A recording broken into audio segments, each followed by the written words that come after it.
first item, please. First item, Your Worship, would be item 3 on the agenda, and it's to approve the agenda. Okay, thank you. There's no additions coming? Nope. Okay, thank you. Moved by the deputy, thank you, and seconded by Councillor McKenzie. Thank you. On that question, all those in favor, please show a hand. Thank you.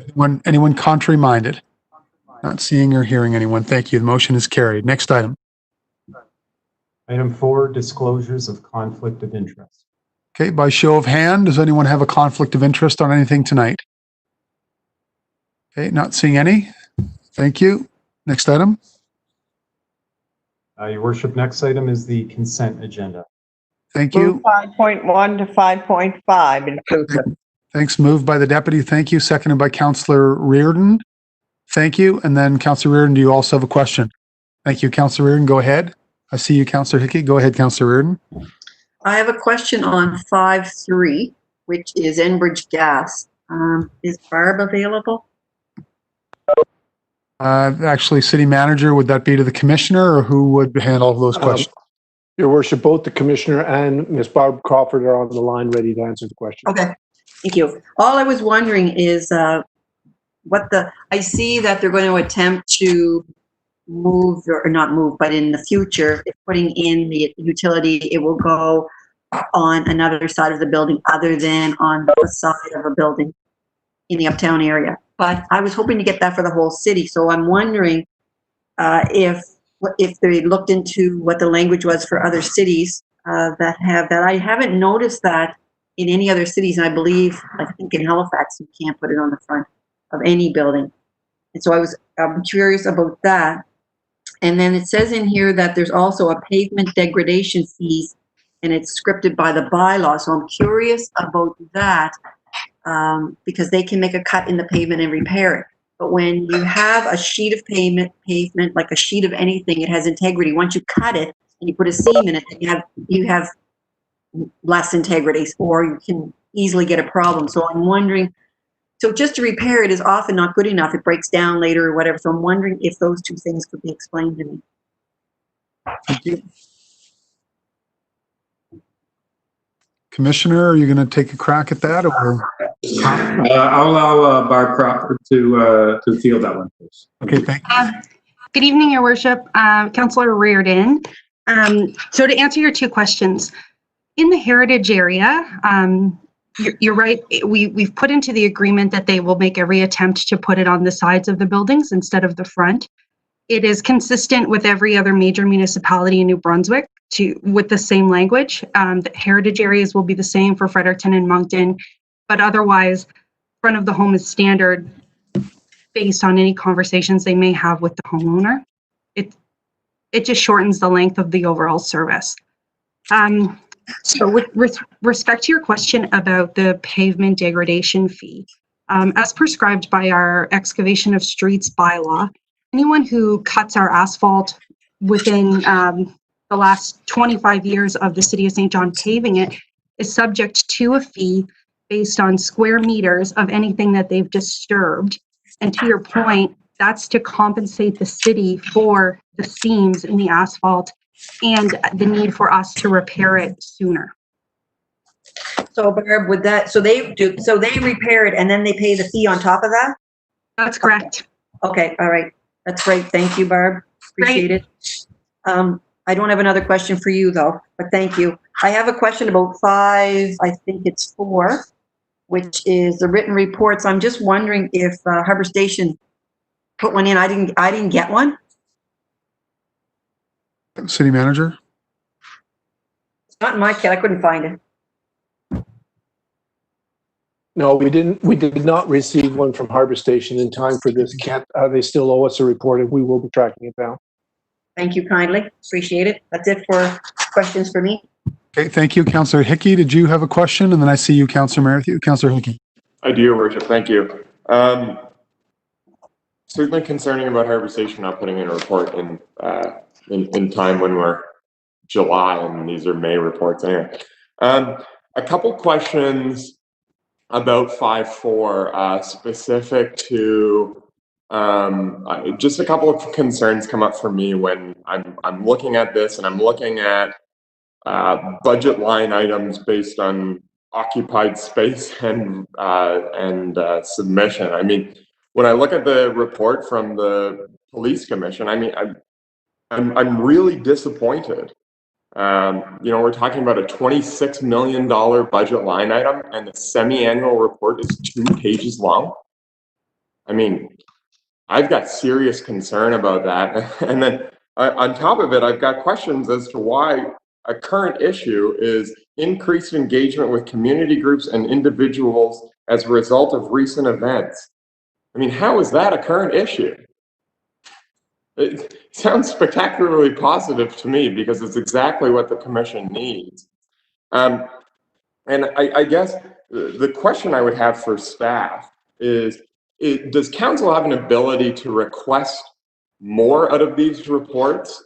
And are there further measurements in which we can measure KPI on these kind of things, especially when we're having, as the report suggests, a current issue of community engagement?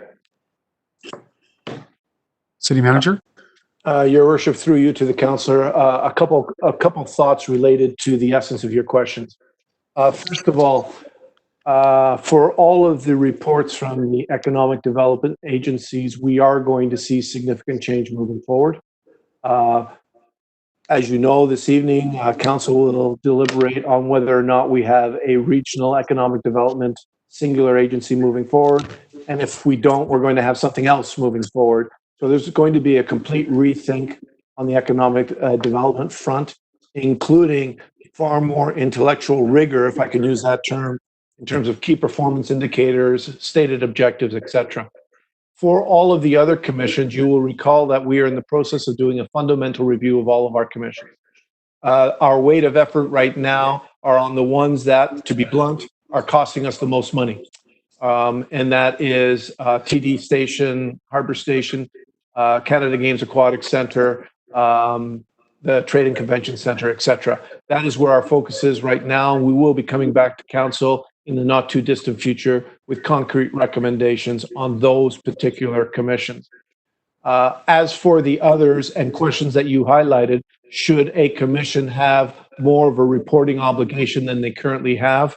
It is on our work plan to address that and to come up with a better format than we currently have. There have been repeated comments by varied councillors, certainly in my time here over the last 18 months, expressing dissatisfaction with our current reporting mechanisms for the commissions. It is not lost on us. It's work to be done. We just haven't gotten to it yet.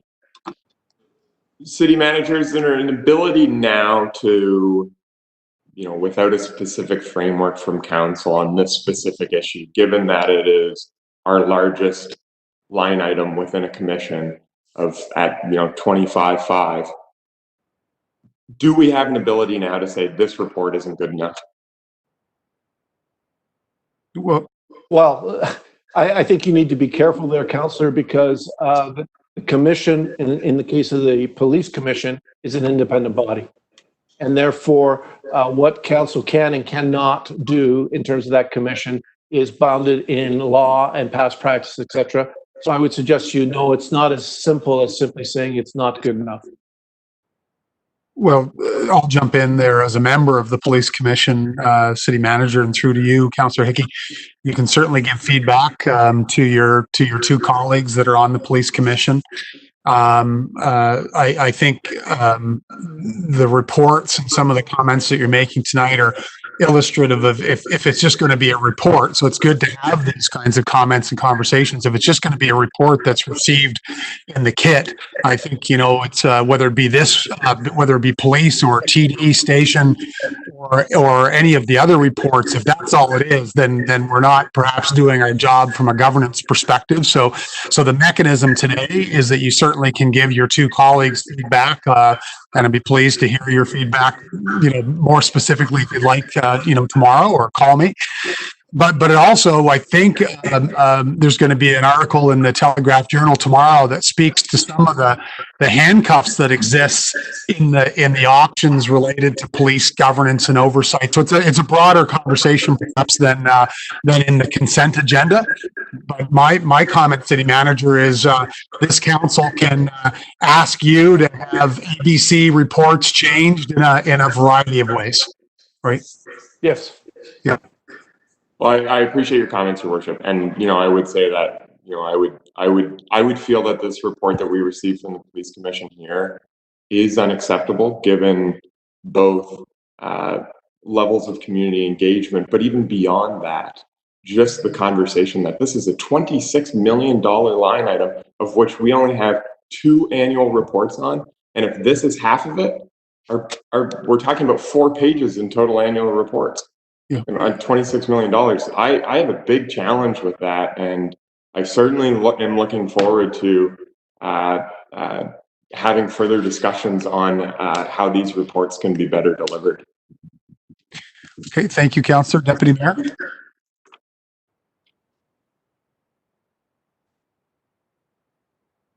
Sorry, Deputy, were you looking to speak? You're muted if you are. Yeah. Sorry, Your Worship. I just wanted to make a comment on the commissions and all of them. I mean, they have a job to do, and I feel that most of them or all of them are really doing the best they can right now under all the circumstances. And I'm going to speak in favor of TD Station because TD Station, the Arts Center, the Aquatic Center, the Trade Convention Center, they've already reported to the Major Facilities Commission. I know it's mostly on finances, but it also gives us a big oversight on what they're doing and how they're doing. And these written reports, we've had issues on them before. Like, how do they put all their activities and everything in a written report for council? And I think in the beginning, when this was sort of a policy that they were to send in a report, that it's probably better in the future, if we continue on this, that we have them in person, because that means that they can tell you in their own words what they're doing, how they're doing, and the public gets a better overview on how they're working. Because, I mean, as far as these written reports, the public doesn't really get them to read, or they do, but they don't read them that way. Of course, they need the presentation. So I'm kind of in favor of commissions not really having to do this written report on an annual basis or a semi-annual basis, that they get to book a time limit. And if we wish to have them come in and talk to the public and be accountable, then we make the allotment for them to do it. And that includes the Police Commissioner, St. John Energy, or all the commissions that we have. Just my 2 cents on it. Thank you. I agree with you, Deputy. Thank you. Any other comments on the consent agenda? Okay, I just have a couple, I guess I'll direct them to you, City Manager, is whether it be how they report, whether it be how often we want a formalized, open presentation. I mean, certainly COVID has been a very challenging year, but certainly inviting board chairs or chiefs or to come and present to council.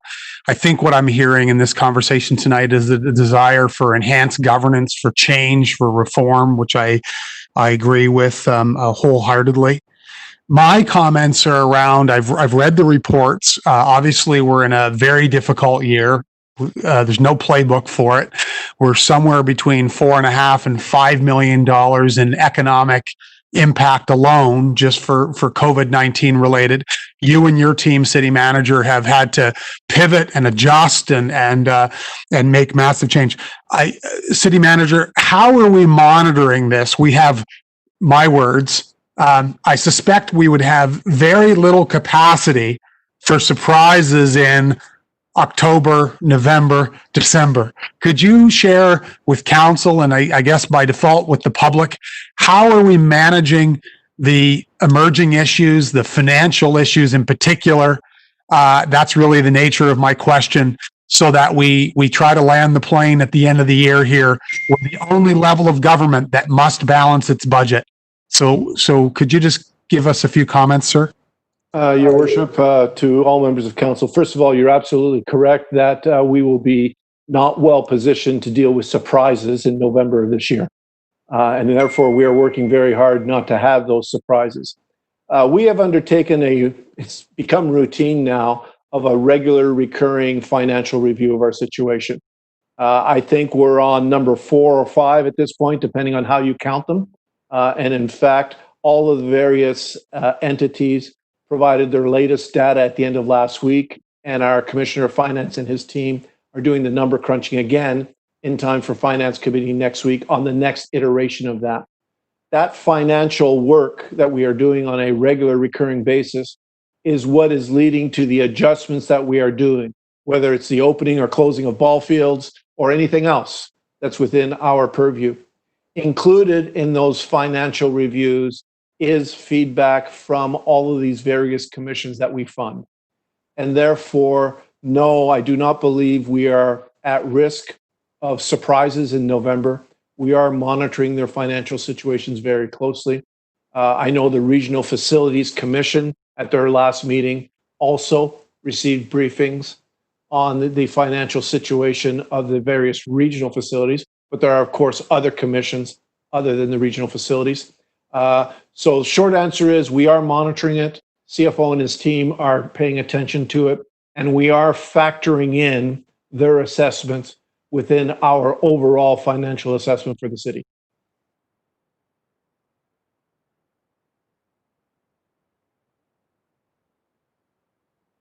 You're muted, Your Worship. Thank you. Sorry. On the consent agenda, we have the motion on the floor. I'm going to call the question. On the question, all those in favor? Thank you. And anyone contrary minded? Okay, no, not seeing any. Thank you. The motion is carried. Next item. Next item is members' comments. Okay, thank you. Councillor Sullivan.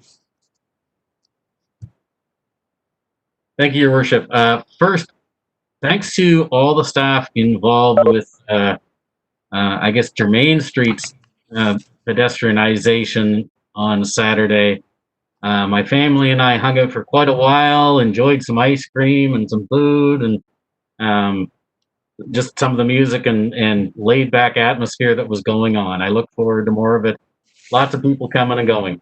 Also, thanks to our own staff and the St. John Port, the dredging has taken place. The docks are in. Looking forward to seeing boats arriving and people getting off the boats and leaving some money uptown.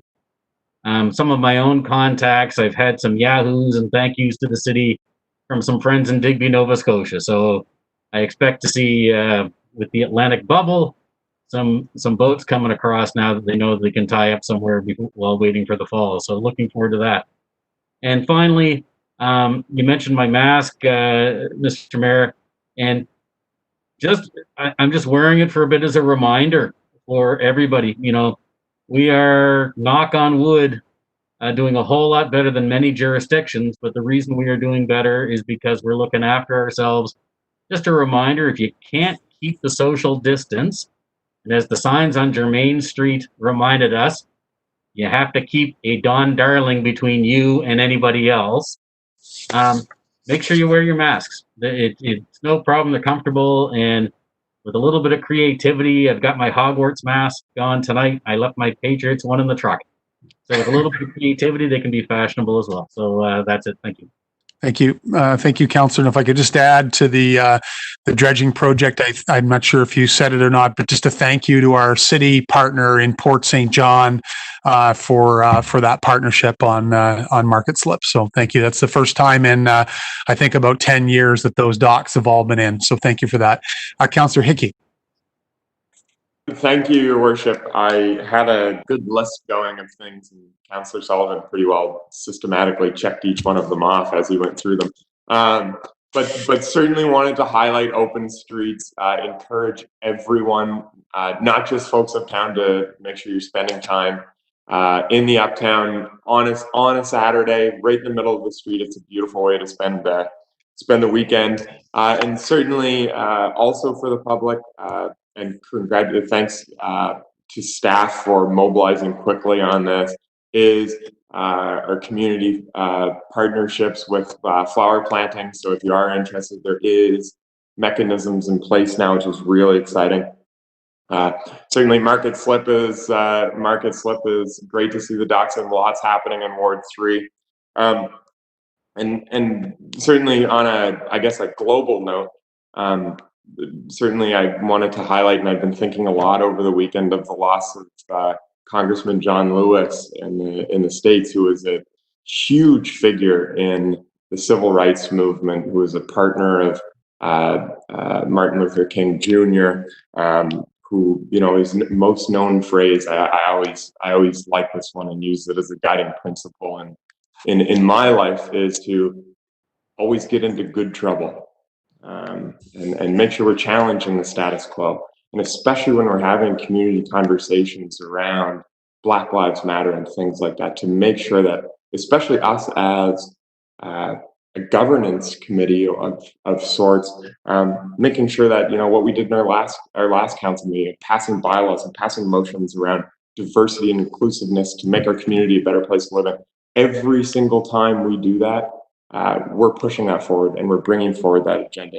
And as those leaders, we need to make sure that we're listening, that we're speaking, that we're, the first to apologize when we screw something up, that we're, whether or not we say something we didn't mean to or send an email we regret, apologize and have the conversation and be open and available to our community leaders who are running the charge on this.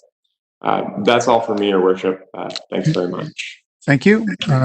Anyone else? Okay, thank you. I have just wanted to just read council. So you may have heard the news that an icon, a pillar of the community, was lost on July the 16th.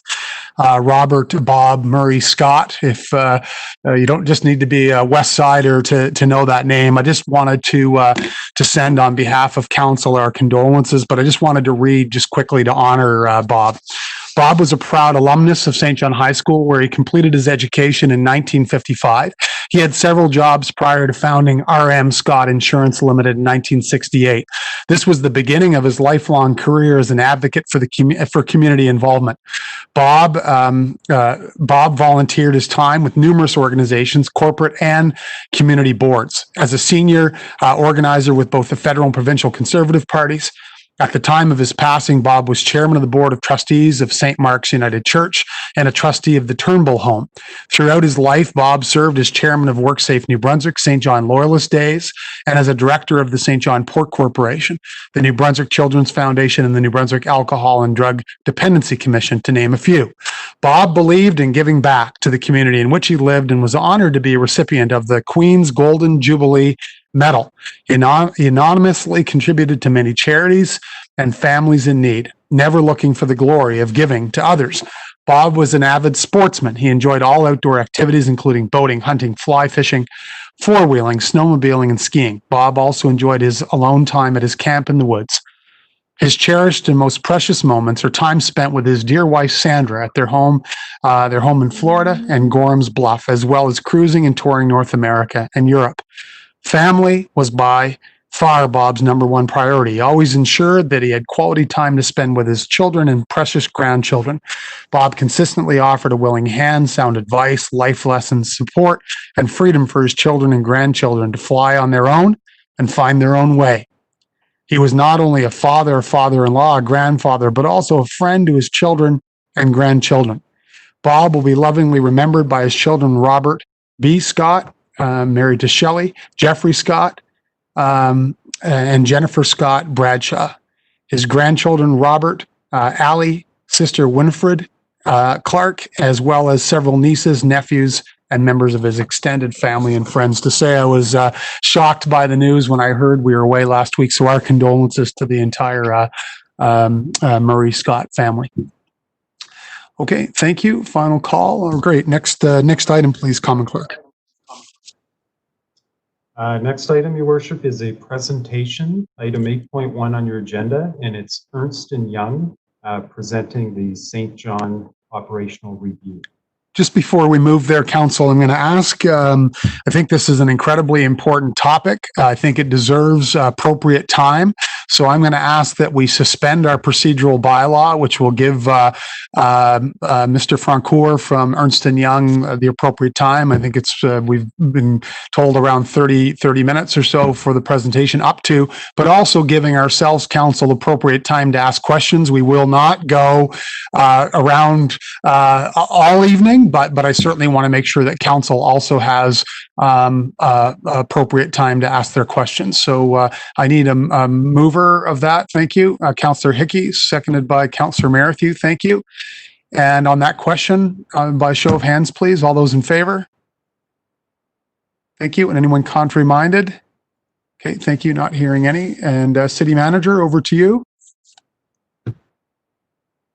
Your Worship, good evening, members of council. It's my pleasure this evening to introduce two individuals from Ernst & Young, New Brunswick's office. First of all, we have Mr. Claude Francoeur, who is the New Brunswick office managing partner. He leads the strategy practice for Atlantic Canada and has 26 years of experience in the business. And we also have Krista Yates, who's a senior manager within the strategy practice organization with 21 years of experience. You will recall, as part of our overall sustainability plan, the province agreed, working in close collaboration with the city, to conduct, in short, pay for an operational audit of the city of St. John. The overall intent of the operational audit was to get, if you will, a different perspective on what the city was considering, what its current situation and challenges were, and any findings and or recommendations that we could consider moving forward. That audit was completed in the spring and was released publicly at the time it was completed. Before I hand over to the two individuals from Ernst & Young to give the overall presentation this evening, I would just like to highlight that the entire process between the city and the province was collaborative from the first step. We were involved in the design of the RFP. We were members of the steering committee that saw through the audit. We obviously provided all or most, if you will, of the data that was necessary for the team to complete its audit. And we were kept informed throughout the process on the thoughts, findings, and recommendations of Ernst & Young. I think it's fair to say, and I don't believe Mr. Francoeur or Ms. Yates would contradict me, that a lot of what is included in the audit report, although certainly refined by Ernst & Young, the seeds of those ideas, those initiatives, those thoughts and ideas for moving forward actually came from their interviews with our staff. I would characterize it as saying that there is nothing in that report that was of surprise to us. Clearly, we still have a lot of work to do in terms of dissecting the findings, looking at all the detailed recommendations, and developing an implementation plan for the entire report. And that is due to council starting first in Finance Committee in September, and then to council at large in October. Tonight is an information briefing from Ernst & Young, an attempt in 30 minutes or less to summarize a document that is well over 100 pages long. With that as the introduction, it is my pleasure now to hand over to Mr. Claude Francoeur.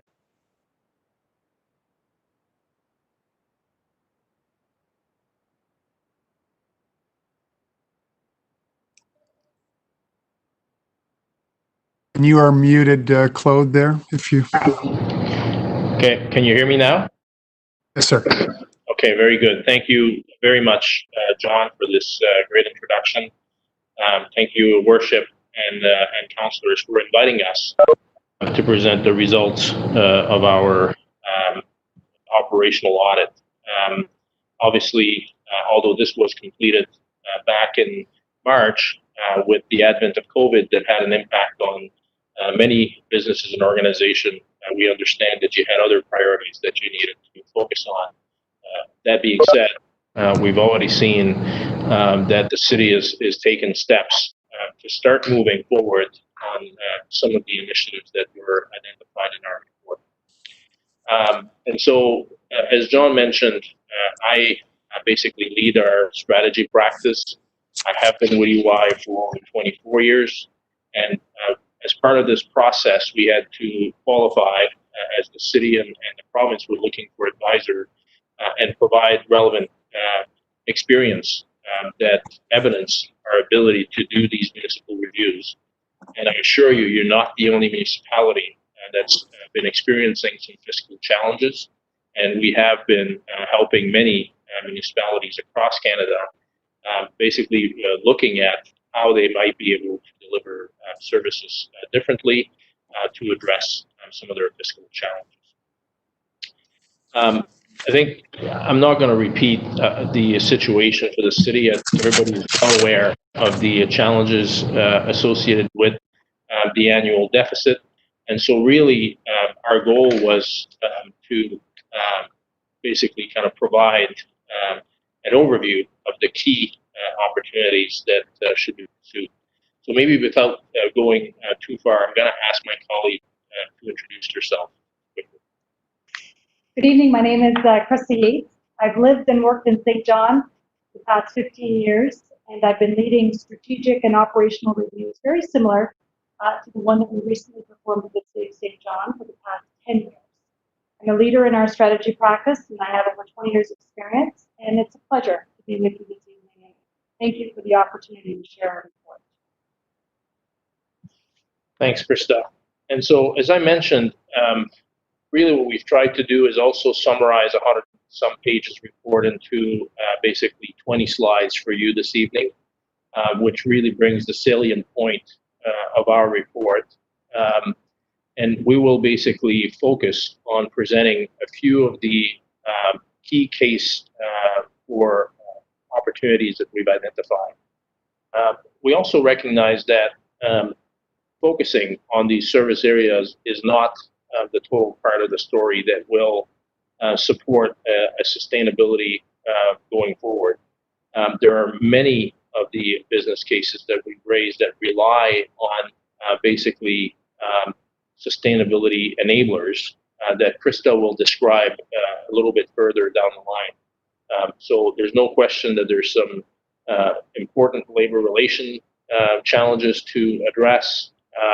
You were just outlining just a minute ago some of the performance management and accountability and reporting requirements, obviously between the different departments and also with the different agencies that gravitate around the city.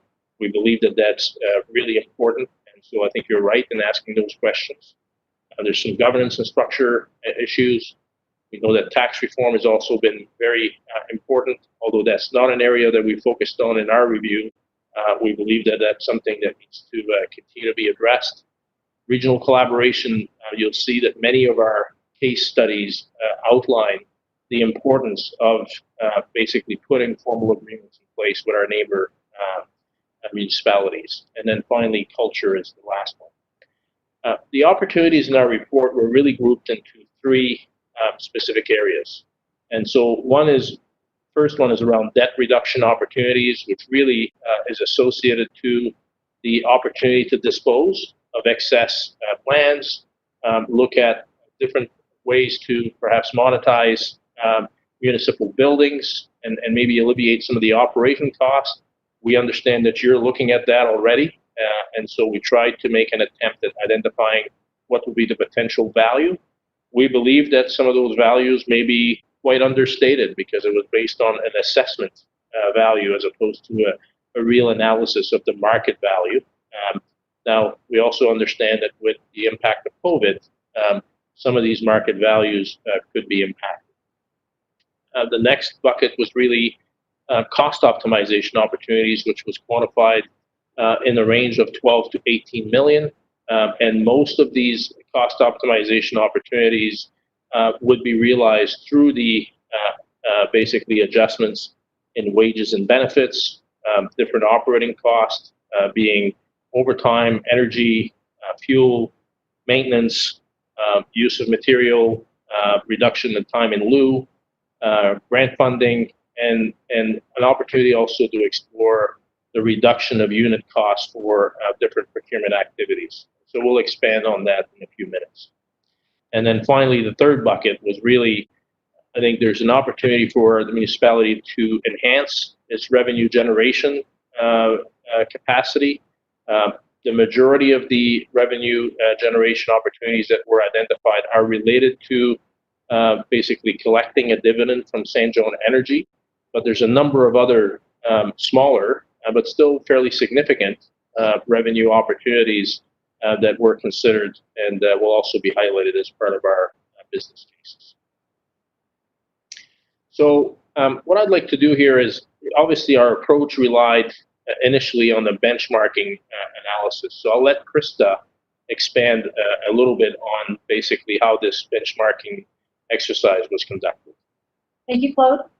So EY did conduct benchmarking as part of this review. What's really important to understand about benchmarking is that it allows an opportunity to understand where you sit amongst your peers. So essentially, it's a comparative analysis. And the benchmark is not intended to be conclusive, but it is intended to provide direction for areas to further focus on and to better understand. And that's how we used it. So we didn't have the luxury of time or scope to benchmark all service areas. And so we co-developed with management a prioritized list of service areas that would be compared to other jurisdictions. Now, in determining the comparable cities, it was also felt that the New Brunswick cities would not necessarily be the best jurisdictions to compare ourselves against in all cases, because of the strong industrial base in the city of St. John, as well as other geography and economic differences. So for this reason, we landed on 4 comparable jurisdictions that share common characteristics, including our key industries, infrastructure risks, economic challenges, and demographics such as our aging population and poverty rate. And there's more information that actually can be mapped about the rationale of our benchmarking on So even though the populations themselves are a little higher in our comparable cities, they do share elements that are equivalent. And so the cities selected were Halifax, Sudbury, Thunder Bay, and Regina. You may also be familiar with a different benchmarking study that was performed by Gardner Penfold, and they also used Thunder Bay and Sudbury. Both benchmarks utilize different sources of information, such as Canada, and we use the municipalities benchmarking network report as well. You're going to see variances, and you should expect to see variances. But directionally, there were a lot of similarities. And so we will speak to those that stood out for us throughout our presentation, but namely the ones that represented the largest gaps included fire, police, fleet, and waste management. Great, thank you, Krista. So I'll start with basically one of the key business case that we looked at, which was fire and rescue services. And I mean, we understand that this is an area of sensitivity, and it's also an important area to make sure that we adopt the right risk management practices to ensure that we provide for a safe environment for our residents in St. John. So fire represents roughly 15% of the city's total operating budget. Fire department responds to roughly 5,000 calls a year. 3,000 of these calls are medical first response calls, and roughly 1,000 of these calls will be false alarms. So that leaves us with roughly 1,000 calls. Of those 1,000 calls, we found that there were approximately 365 fire-related calls. And what was also obvious is the fire services calls have decreased quite significantly over the past 12 years.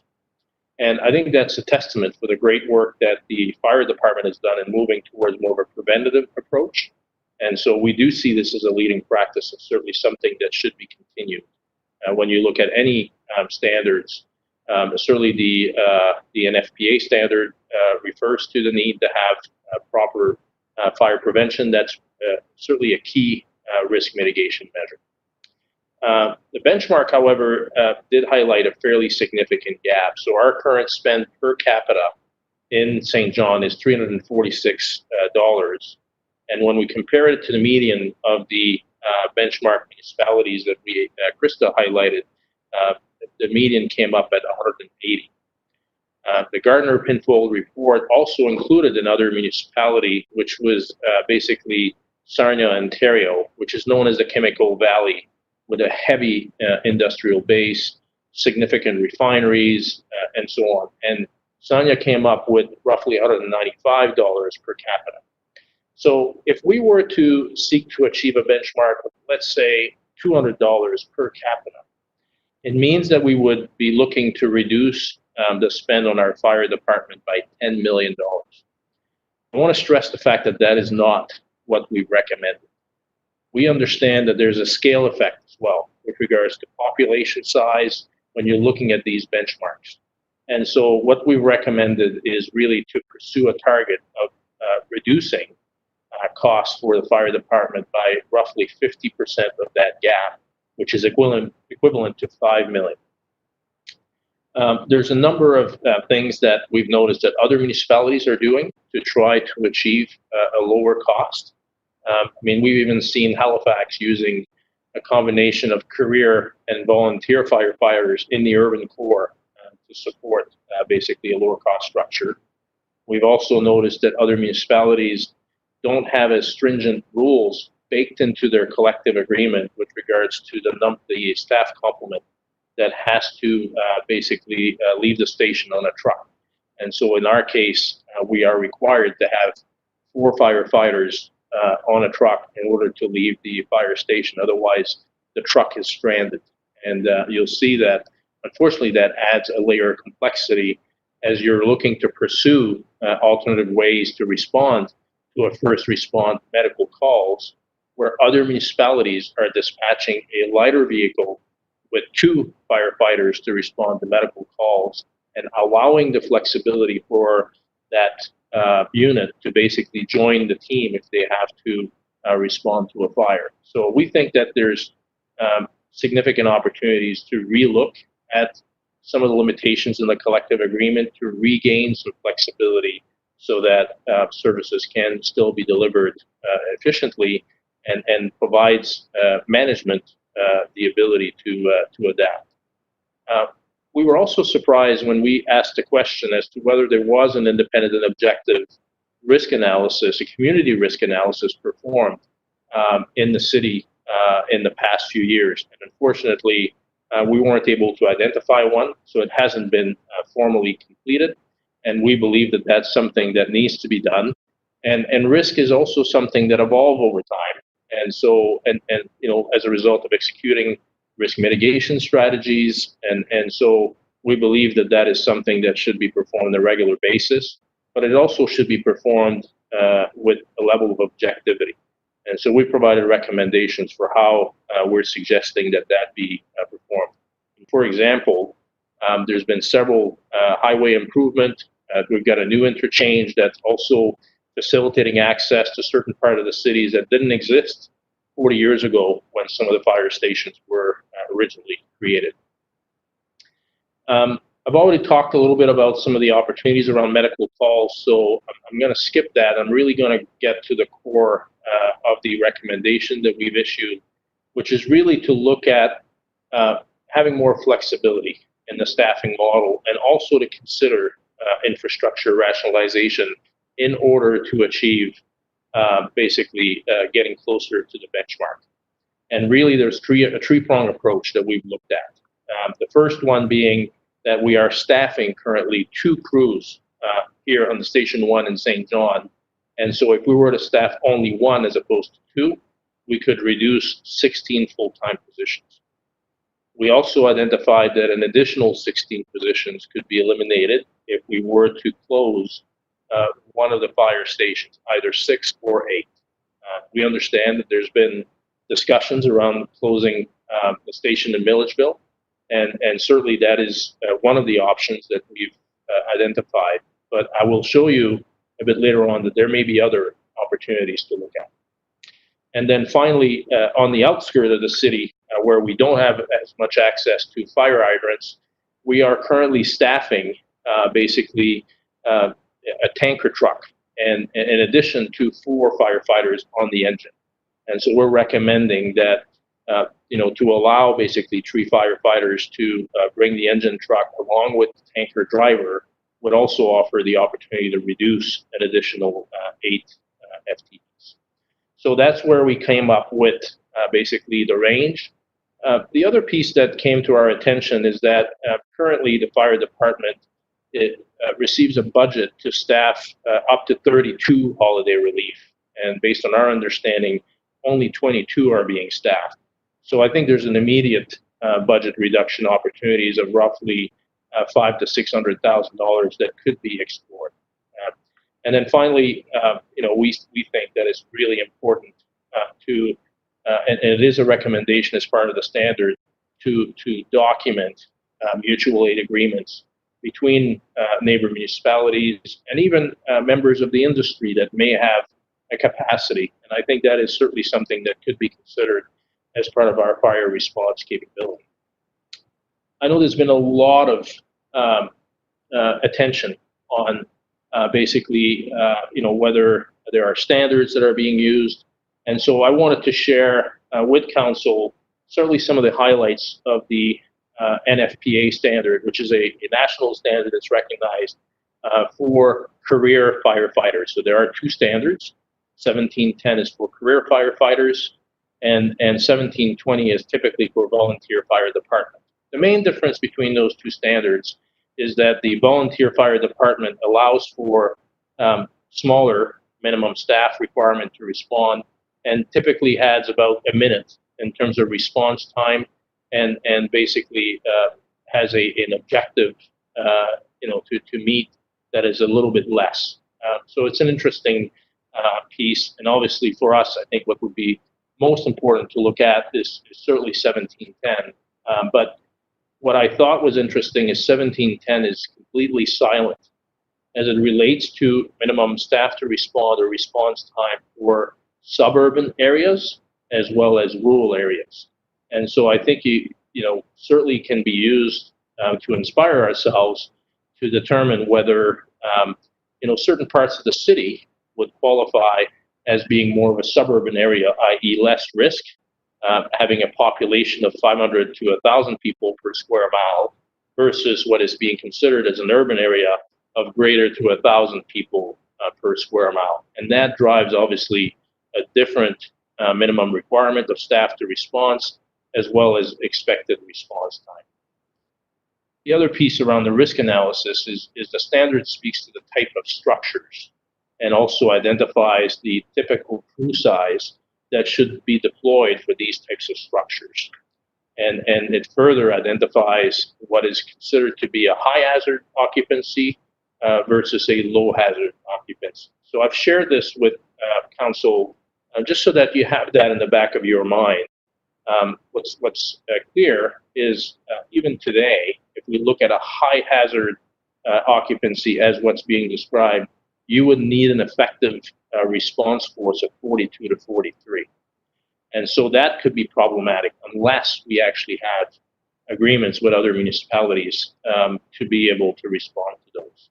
But certainly, if we do an analysis of the types of fires that we've responded to, it'd be interesting to look at how many of them would qualify as a medium hazard, and whether basically an effective response force of 27 to 28 with a ladder truck would be adequate and sufficient.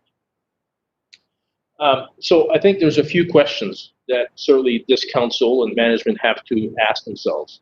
Is, do we have the right leadership to really kind of be self-critical around the operations and the practice that are currently in place, really challenge the status quo? We've certainly seen a bit of an appetite to kind of protect the current status as we were conducting our review. And so we think that there really needs to be, more of a change agent type view to look at different ways to actually provide the service while still managing risk for the city. Obviously, we also looked at what would be the appropriate staffing level if we were to basically have 7 engines across 7 stations across the city.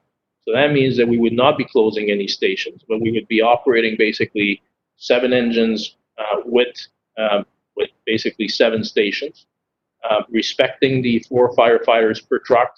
We looked at it based on basically a 24-hour shift versus a 12-hour shift, and we came up with obviously the same number of hours to staff, which would indicate that we need a minimum of 98 FTEs to meet that requirement.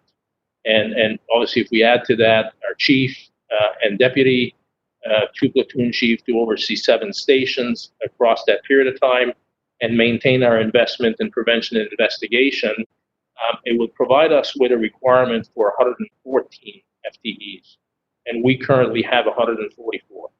So that is a difference of 30 FTEs. And so we believe that there's even an opportunity to achieve the savings that we've identified without closing any stations. And that may be something that council can look at. And if we factor into this our budget reduction for the holiday relief that's available, so we're roughly at 4.5 million. So again, I think this is an important one. I know it's been very sensitive, so we decided to spend a little bit more time on it.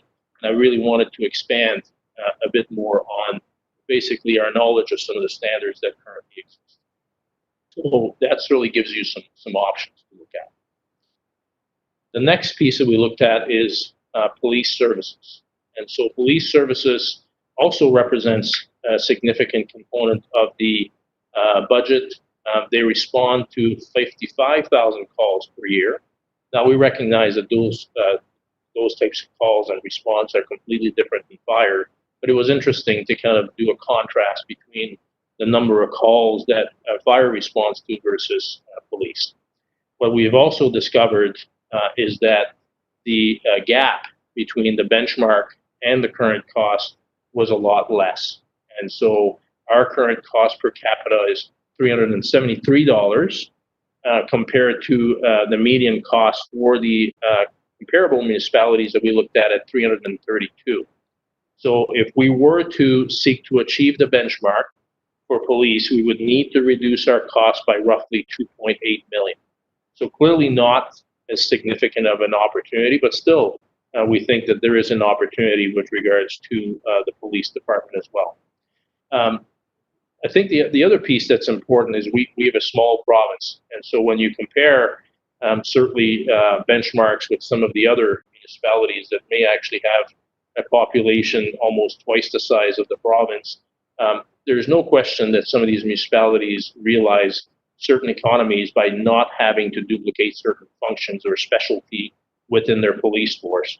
We believe that that is another opportunity for basically the different municipalities in the province to work together and seek to identify basically areas where there could be basically some job sharing. And some of that is being done today, but we think that there's some additional opportunities. I would say by far the biggest opportunity that we saw with police and comparing with what other municipalities are doing is really to look at the civilization of certain roles, administrative functions, different investigation type function that don't require the same level of skills, first on site. And so as we looked at different opportunities around civilization, we've quantified an opportunity of roughly $1.2 million. And that was certainly reviewed and agreed upon with the commission. The other significant area is around basically the modification of shift timing to save on in-lieu time. So currently, the police department is staffing 12-hour shifts. And so it's basically 2 days and 2 nights for police officers. And that leads to 102 hours of in-lieu time provided per officer per year. During the course of the year, that amounts to roughly 10,000 hours of time that's provided in lieu. We believe that there's an opportunity to modify the shifts and the schedule so that this in lieu time can be avoided, and that would result in roughly $400,000 or close to $500,000 opportunity to reduce cost.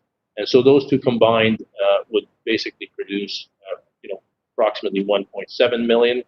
I also didn't highlight earlier, but we noticed that the revenues for the police department has also declined by roughly 26%. And so although we didn't take into account a significant revenue increase, we believe that there could also be an opportunity to increase revenues. So not sure if there isn't as many fines being issued or something like that, but that is certainly an area that should be closely monitored. I'm going to move on to St. John Energy, which this one is not a cost reduction opportunity, but really a revenue generation opportunity. And we've been really impressed with basically St. John Energy's innovative approach in pursuing new opportunities, such as with their heat pump program. It's also noticed that St. John residents enjoy a reduced energy rate of 10% when compared to MB Power customers. And so that could also be an opportunity to seek to close that gap if the municipality is looking for ways to generate additional revenues. We primarily focused our attention on the opportunity to pay a dividend. Certainly there were discussions around the opportunity to sell the asset. We believe that that's been discussed fairly recently with council, but that really wasn't in the scope of our review. So we focused primarily on what if we were to pay a dividend similar to what other municipal utility companies are doing with municipalities basically around Canada. And what we've discovered is roughly, 50%, these municipal utilities pay to their municipalities roughly 50% of their net income in dividends. And so St. John Energy also identified that they could remit between 1.7 to 4.8 million annually to the city of St. John based on various growth scenarios associated with some of their new growth initiatives. We also further identified that if we were to close the gap fully, which that may not be the route that the city wants to pursue, but if you were to close the gap fully, you could generate an additional $8 to $9 million annually. And if we were to remit a dividend of 60% of that, it would basically increase the dividend by an additional 4.8 to 5.4 million. And if the energy rate was to be increased, it would obviously reduce or increase the cost for the city by roughly 2 million. And so even when we back that out, it basically kind of produces the amount of dividend that we've identified. One of the biggest issue that was raised as we talked about basically increasing the energy rate, obviously there's a competitive advantage that's being offered to businesses, and also it also somewhat compensates for the higher property tax rate that some of the St. John residents have to assume. And I think the other inherent benefit is low-income residents that do not currently own properties would not necessarily would be at a disadvantage going forward if we were to basically increase energy rate and yet seek to compensate with a reduced property tax rate. So we felt that that could be addressed through a rebate program. We think this opportunity provides maybe an opportunity for the city, in a balanced way, to look at a reduction in property tax if you were to go down this road. And maybe there's an opportunity to kind of do both, maintain a bit of a difference between basically the NB Power rate and still achieve the level of property tax reduction. And certainly I think as people are looking to buy a property somewhere, I think they often look at what is the rate of property tax, and we believe that that could play favorably in repositioning the city for growth. I'm going to move on to public works and recreation. And so on this one, we've also identified a significant opportunity. There's also benchmarks with regards to basically road work and so on, but the complexity of public works is quite significant because there are many different programs and opportunities that are being executed there. And so we basically decided to do an in-depth operational review with regards to public works. It represents roughly 37% of the budget. Road maintenance represents 37% of the entire budget. The overall budget for the city is roughly 23%, so also very significant. There's approximately 218 FTEs in the transportation environment services, and one of the biggest constraints was certainly the minimum numbers associated with the collective agreement. The other piece that we've noticed is that the management structure for Public Works was very heavy with foremen and sub-foremen. We looked at basically opportunities to enhance the span of control, and so we've quantified basically certain opportunities to enhance those aspects.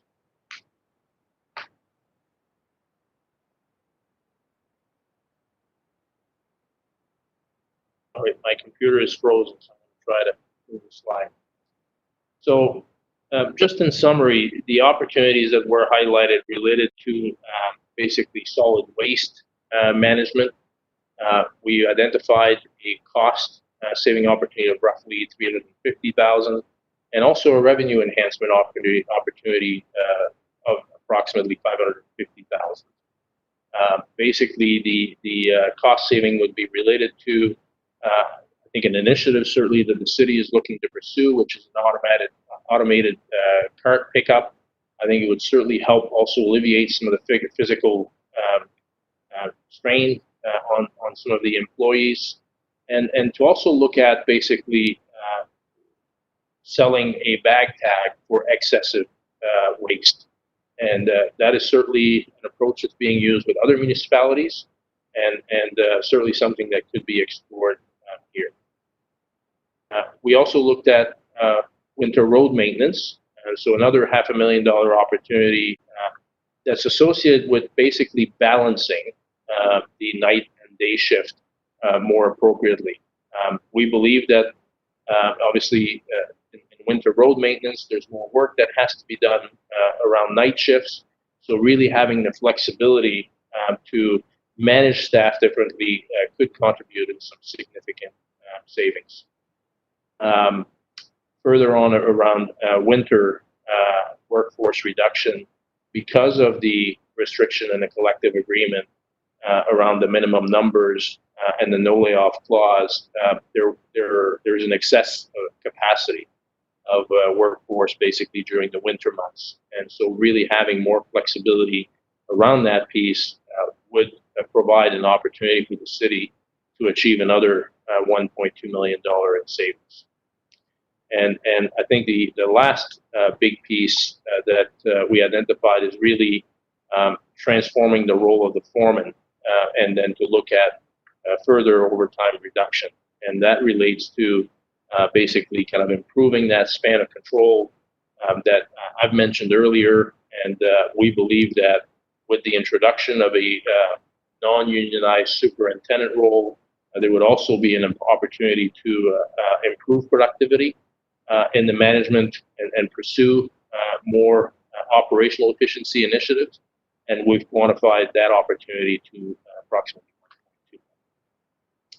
So I'll turn it over to Krista, who's going to talk to us about procurement and some of the other opportunities that we've identified. Thank you, Claude. It's really tough to take 107 pages and turn it into 30 minutes, but we're going to try our best to summarize things going forward. So I'm just going to spend a moment on procurement. The key takeaway in this area is something that a lot of other municipalities are actively working on. I'll highlight a couple for you that are most noteworthy. So first is around the opportunity to move away from a traditional buyer of goods function and formalizing a strategy to look at the spend from a holistic perspective. That means that greater emphasis would be placed on managing the overall portfolio of spend, not only within the city operations, but also including its commissions, agencies, and boards. The other piece around moving away from a traditional is to have a rigorous contract management practice and really reducing red tape and adjusting spending limits for purchases based on the risk associated with the purchase, not necessarily the value. And I know that city management has already begun this process for some of its service areas, and it has made improvements. And there's still an opportunity estimated at 1 to 2 million in this area. One of the assumptions that the council should be aware of is that in this business case, 50% of the estimated savings will not necessarily flow back to the city's operational budget, but rather it will still improve the overall city, but it will flow also to St. John Water, Transit, Police, and Parking. I want to highlight for you as well, Claude, I guess next slide. I want to highlight for you as well a few of the remaining opportunities. I'm not going to spend a lot of time on these. I actually heard at the beginning of of our meeting that you will be voting on the economic development consolidation this evening. And so, we agree this is a really tremendous opportunity for the city. And we're certainly in agreement with the steps that you're taking. Just a couple of things I want to highlight: municipal lands and buildings, as well as St. John Water. The municipal lands and buildings that the city currently owns provides an opportunity for the city to reduce debt. So at the introduction, Claude talked about the 3 different buckets of opportunities. So reducing debt would be, in some cases, you can also reduce operational costs, but those have not been quantified in our report. From a land perspective, the city owns 1,500 parcels of land, and we've identified 41 parcels of land over 25,000 that we believe should be considered for sale. And in our report, I'll direct you to page 92 to 97. There's a detailed list and the rationale for those. For the buildings, EY has identified 19 opportunities. And so the total debt reduction opportunities associated with these 2 are between 8 and 9.7 million. And again, that is a one-time debt reduction opportunity. St. John Water, I want to highlight 2 particular areas. And I realize that St. John Water has actually been a key area of focus for the city over the past several years, with 2 very large transformational projects, including harbor cleanup and the Safe and Clean Drinking Water Project.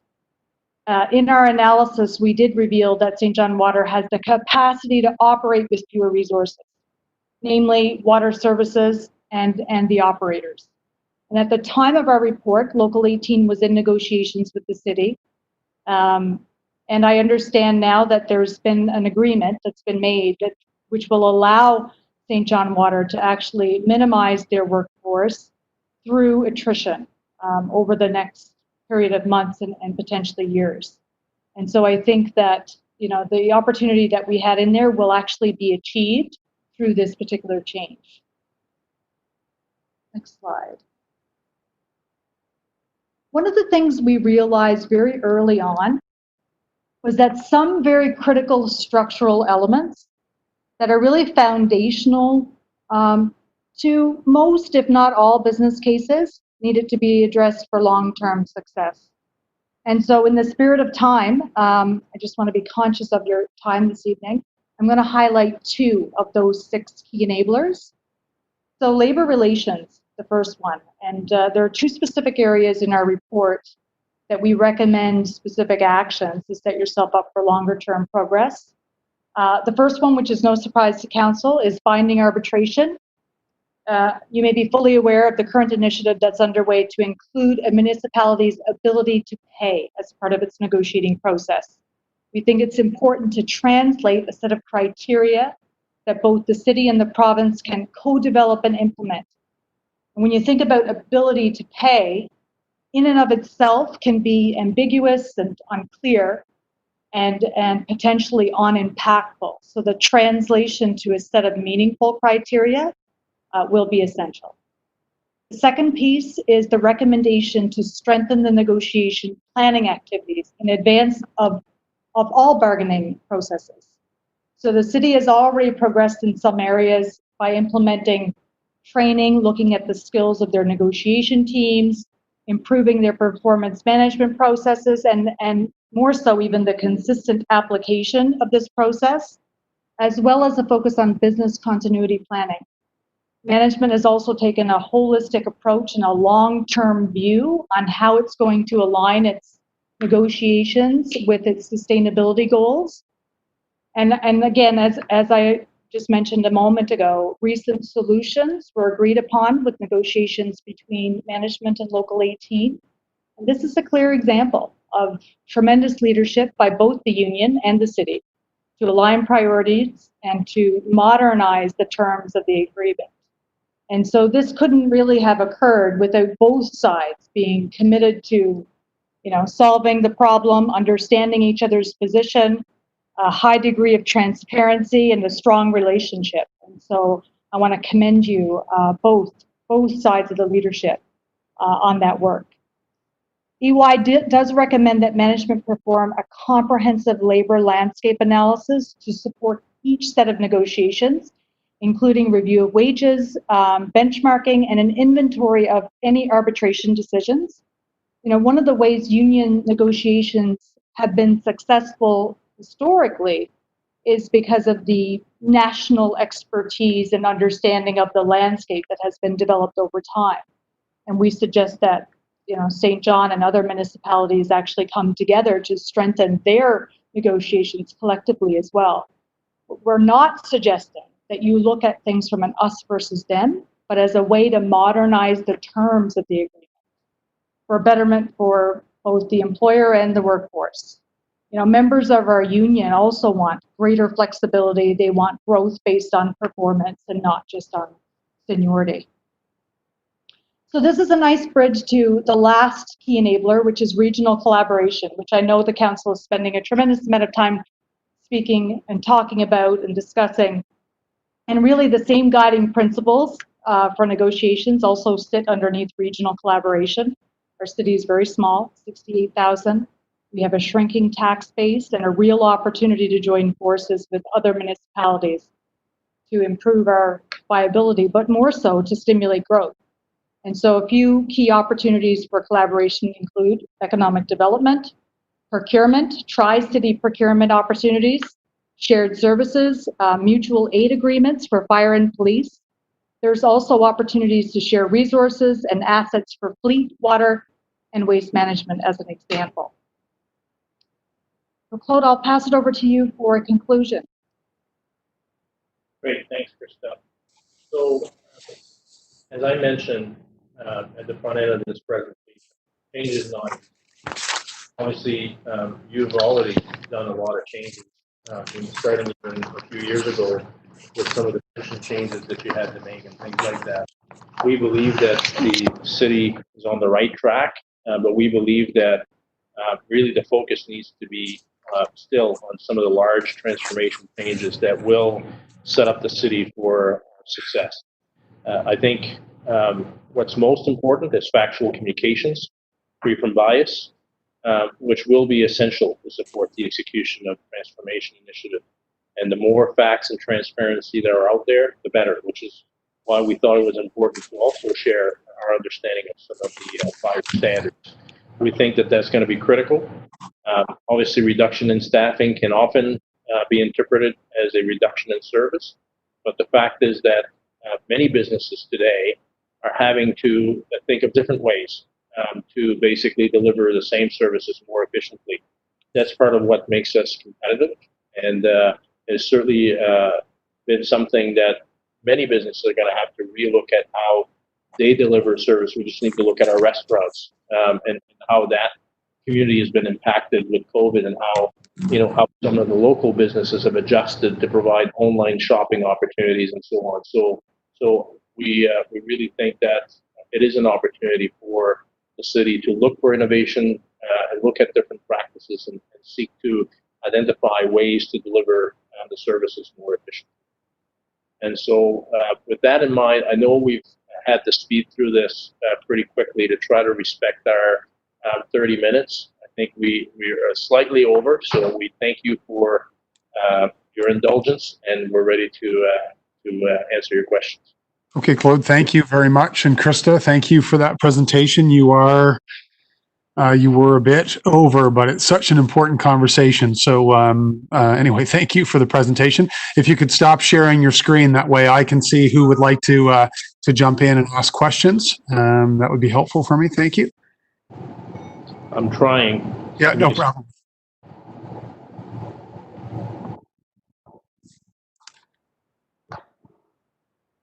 There you are. Thank you very much. Okay, council, questions, comments? Thank you. Councillor Merrithew is also the chair of our finance committee. You can kick us off, Councillor. Thank you. All right. Thank you, Mr. Mayor. Thank you, folks. Great report. I read it a number of times, and I first want to say that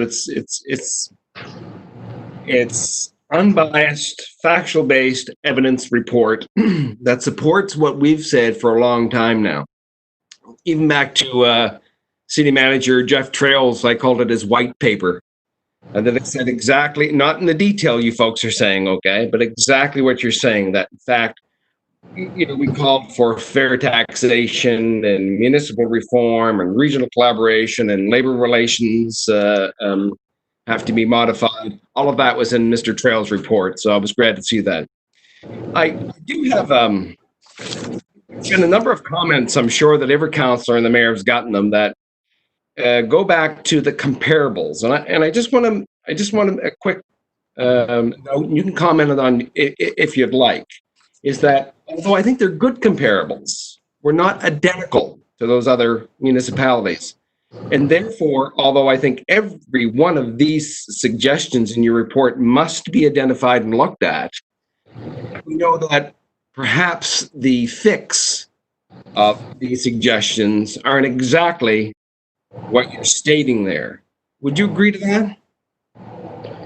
Yeah, so we've tried to provide different recommendations. There's no question that there may be other options to consider. I mean, even as I was preparing for this meeting over the weekend, I kind of looked at how could we look at fire differently. And so there is no question that I think there's an opportunity for the management team to be creative, but I think the objective has to be to say, okay, if we have a fiscal challenge that, and we need to reset ourselves for success, and at some point put this behind us, because there's a real, I think, negativity associated with, consistently talking about a deficit.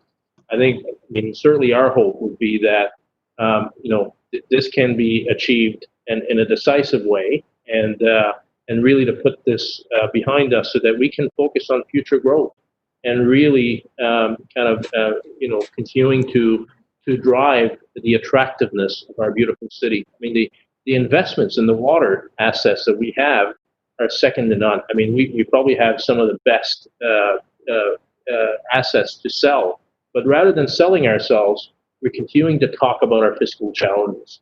And so we're passionate about the opportunity to move things forward.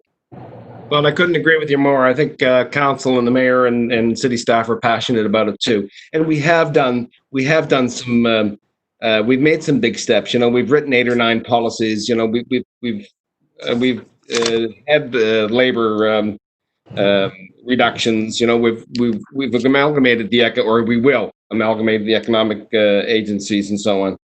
So finally, I'd like to just say this to our staff, is that I really, truly would like a response to each and every one of these. They're fantastic suggestions, okay? And to keep in mind while we're doing it is that exactly what Claude just said, is that reduction in staffing does not always have to mean a reduction in service. So I think there's a positive side to this as well. And I'll leave it at that. Thank you. Okay, thank you, Councillor. Anyone else, Council? Thank you, Councillor Norton, and then I see you, Deputy. Councillor Norton. It's not Councillor Casey, I see you. Go ahead, Councillor Norton. Thank you, Worship. Through you to either Claude or Krista. Thanks for the presentation. I know that one thing early on there was, I just want to kind of get this one out of the way, and I think it's always worth going again. Is this presentation this evening, how much is it costing us for you to be here today?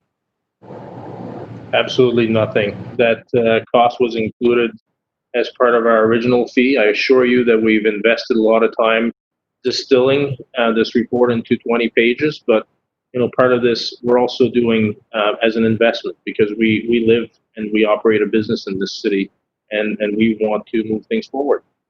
Thank you for that. And in your experience, is it customary that you would usually do a presentation of this nature after publishing such a comprehensive report? Absolutely. I mean, but we understood that the situation was very different this year because of COVID. So I think there's been a bit of a delay, but we were absolutely expecting to be called upon. I mean, in fact, Krista and I delivered a controls review for the town of Rothsay a few years ago, and we were asked to present to council basically the output of our report. So, and the same thing applies with other municipalities where we're doing these types of operational reviews. That's good. Thank you. I don't know if this is an unfair question or not, but feel free to just be like, hey, look, Greg, this is an unfair question that you're asking me. This is really the job of you and council and your CAO. But looking at it in terms of what you were able to do, what would you prioritize first when you had a chance to have, I guess, the balcony view that you did of our operations? Yeah, so we tried to present to you today the key business cases that we would focus on. So I think that gives you an indication of some of the key priorities that we see. There is no question that fire, police, public works, and procurement would need to be prioritized. And I think certainly the revenue enhancement opportunities around St. John Energy should be looked at. Those are the ones that we would prioritize. They're not easy, but we believe that those are the ones that can really move the needle. Perfect. No, that's good. When you look at, you mentioned regional cost sharing. I think it was Krista that had mentioned, we're going to get to that in the agenda later on as it relates to economic development. Are there other opportunities that you believe from a collaboration, or I guess sharing in terms of regional sharing opportunities that you believe that we need to pursue as aggressively, or as I guess in such a way that we can have the same success that that we hopefully will see with economic development this evening? I'll let Krista maybe take that one. Yeah, thank you for the question. So a couple of areas, certainly around procurement. There are a lot of opportunities for not only this region to collaborate, but municipalities across the province. Like currently, the Tri-City procurement opportunity is actually an optional opportunity. And that's something that I think all of the municipalities should engage in, because the more municipalities engage, the more opportunities and more cost-saving opportunities you'll have. The second area that I think should be prioritized is the mutual aid agreements for fire and police. This is already happening in other local jurisdictions, and so this is a secondary opportunity that I think that St. John should investigate. There are many other opportunities when it comes to waste management, also with St. John Water. St. John Water has a state-of-the-art infrastructure and could actually be sharing that infrastructure with their surrounding region. And rather than them investing in their own infrastructure, it's something that we have the capacity for here. And so that's an opportunity for revenue generation and also cost sharing between several municipalities. And I also think for fleet, and even if you look at sharing assets for fleet and for waste management as well. There's 3 or 4 that I think are ones that you can look at after you engage in the economic development. I think actually can really be a quick win, and it's something that everybody can see benefited in a short period of time. Thank you for that, Krista. I noticed in the report, specifically with St. John Water, that had mentioned perhaps eliminating some positions in favor of a couple supervisory positions. I don't know if you recall that. Yes. Okay. Yes, right. Can you build upon that? I guess where I'm going with this, I'm using that as a segue to say, did you have a chance to look at, I guess, the management positions to see if we are right sized and whether or not we have more or less talent in certain areas? Maybe I think that the opportunity between public works and water is very similar in the fact that we have multiple layers of management, sub-foreman, foreman, and frankly the span of control. So the number of people that these supervisors are managing is very small compared to any leading practices. And so that's why we're in some cases recommending perhaps the addition of a couple resources, but really we're looking at elimination of a number of basically foremen and sub-foremen. And so so that we right-size the management structure for both of those operations. Claude, can you just build upon that? Councillor, I'm just going to jump in for a second. I'm trying to be, we've suspended, I get it. I've just given you sort of two, 6, you're at 6 minutes. So maybe one more quick one, and then I'll go to a couple of others. And absolutely. Claude, can you build upon that as it relates to, for example, how per lane kilometer in St. John, how much does it cost compared to another jurisdiction? Can you give an example of that? So I think Krista is just kind of pulling that benchmark here.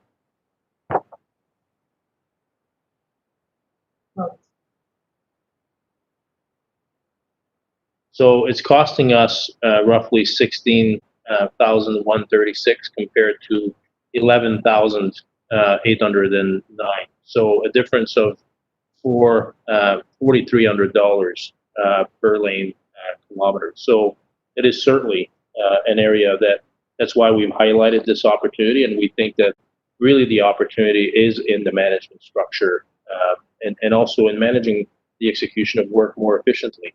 And currently, the other piece that we've highlighted is the fact that some of these management positions are within the same union. That is an unusual structure. Typically, management is not part of the unionized workforce. Thank you for flushing some of that out. Thank you, Your Worship. I'll circle back. Okay, thank you. Deputy Mayor.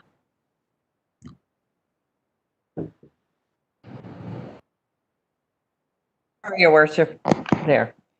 First of all, I want to say to both of you, Krista and Claude, thank you very much. This is excellent information for us, and we've already used your report. We've had it, of course, for a number of months, and it certainly gave us some information and some guidance when we made some of our decisions through a sustainability process. So I want to say thank you for your work. Just want to go on. I have a couple of questions I wanted to ask you. And I want to go to fire. When you talk about fire, and you said that there was about 2,000 calls that are medical calls. So do you have information like for outside of New Brunswick? Do fire departments, police departments, and ambulance also go, like, is it like a 3-tier call? Like do they all go? Is that right across the country or just in New Brunswick or the surrounding provinces? That's a fantastic question. One of the key difference that we've noticed is that the way that we dispatch firefighters as first responder here in St. John is different even than some of our New Brunswick municipalities. And so in other municipalities, they would basically assess the call and only dispatch fire if needed. And so I'm not sure if it's due to the fact that we're managing our own kind of dispatch center, but we certainly see this as an opportunity to say, okay, once we understand the nature of the call, perhaps we can make a decision as to whether fire needs to be dispatched at the same time. And in addition to that, other municipalities are really moving forward. And even the standards recognize that. The NFPA standards that I mentioned earlier recognize the fact that we don't need to send 4 firefighters for an EMS call. We can send 2 in a smaller, lighter vehicle, and it even allows for how these workforce could be redispatched and join the team if they're called on a fire. So I really think that there needs to be more flexibility with how we're basically managing this. There needs to be a better triage of calls, and that would be consistent with what other municipalities in New Brunswick are doing. I appreciate that. It seems the public in our city, when these calls happen, that quite often the fire department gets there first. So I guess people have trouble dealing with the issue if the fire department isn't on those calls.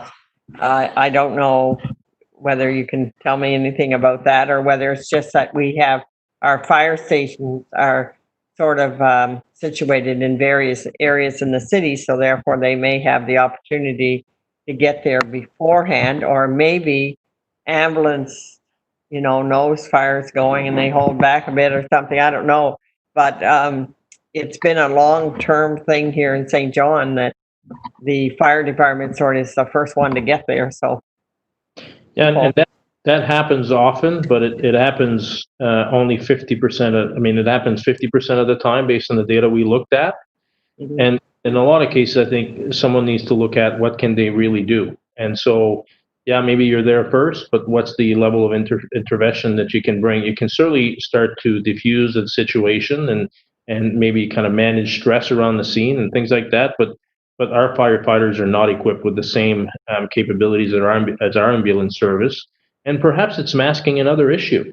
I mean, is the ambulance service adequate to respond to the requirements?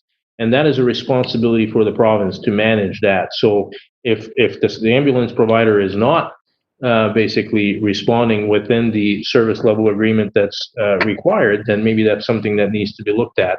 I'm not suggesting that that's the case. We haven't done any analysis to support that. But all I'm suggesting is that perhaps needs to be looked at.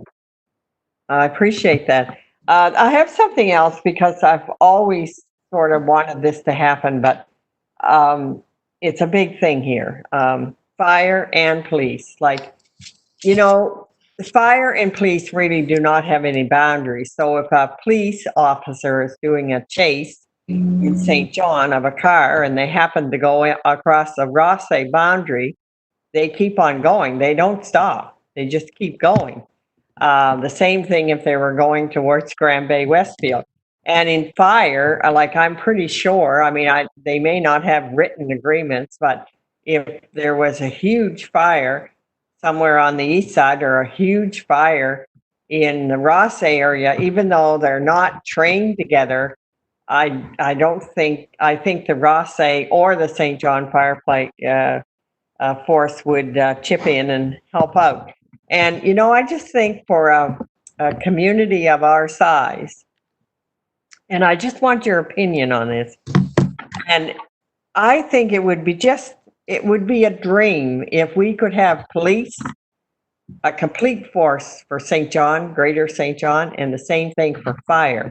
And we've never, ever even been able to get those conversations going because of the differences in agreements, in collective agreements, in salaries, it's just been something that's, I'm sure many of the officers would appreciate it. They would like to belong to a Greater St. John department, but it's never happened. I mean, have you any knowledge of other areas across the country, maybe the size of Greater St. John, that have undertaken this and would have all the difficulties that we have, you know, police board commissions, chiefs that maybe don't get along, or collective agreements? Can we overcome that? Will we ever be able to overcome that and really have a Greater St. John Police Department or a Greater St. John Fire Department? Deputy, let's let Claude make a comment. So we have a couple of others lined up here. Claude, comment on?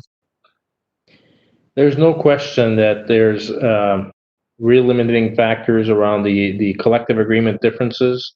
We've certainly made recommendations for how this needs to be looked at. So perhaps there's an opportunity for St. John to look at ways to harmonize on some of these criteria so that maybe it sets the way for better collaboration. And then beyond that, it's really a question of leadership and personalities. And so I think where there's a will, there's a way. It's no different than when two businesses are looking to merge together. And so I think there needs to be leadership at the table that are looking to build the relationships.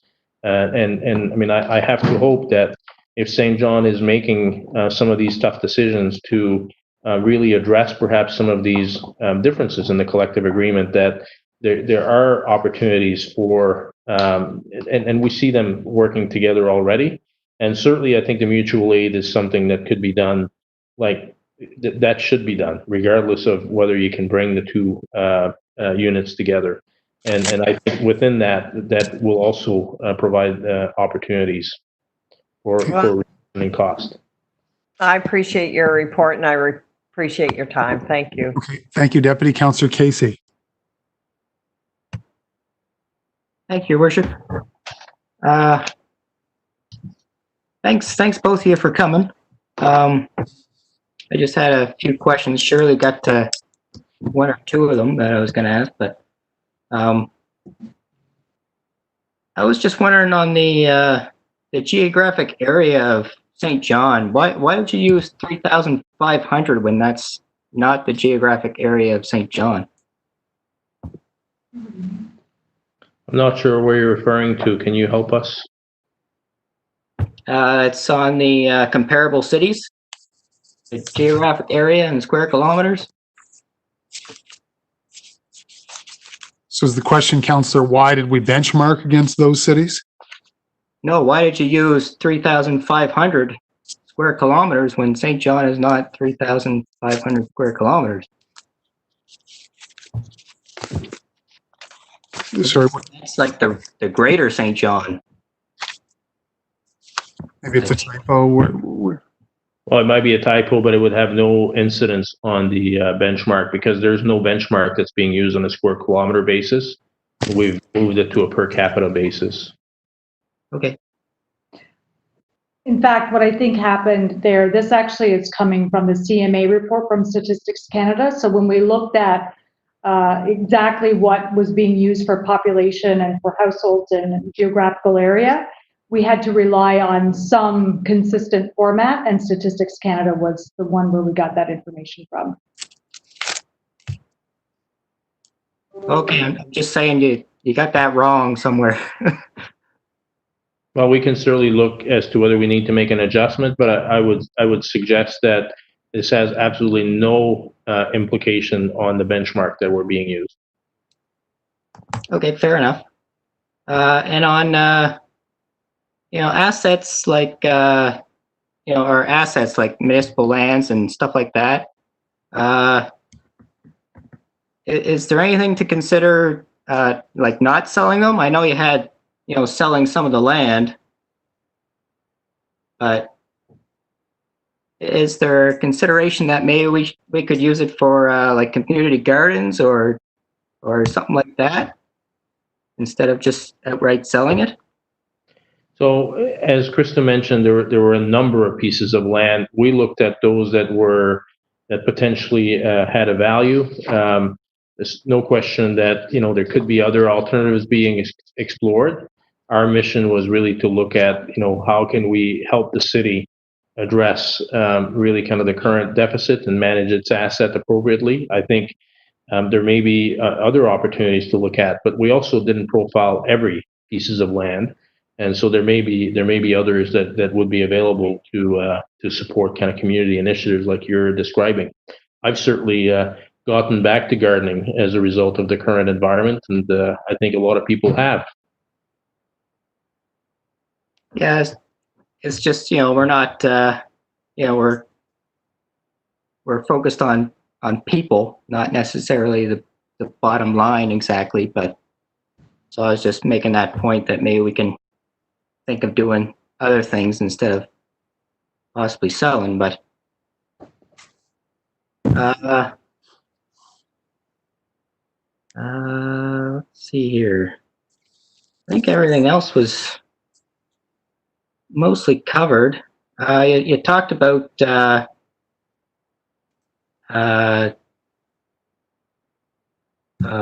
income from police, and you mentioned fines.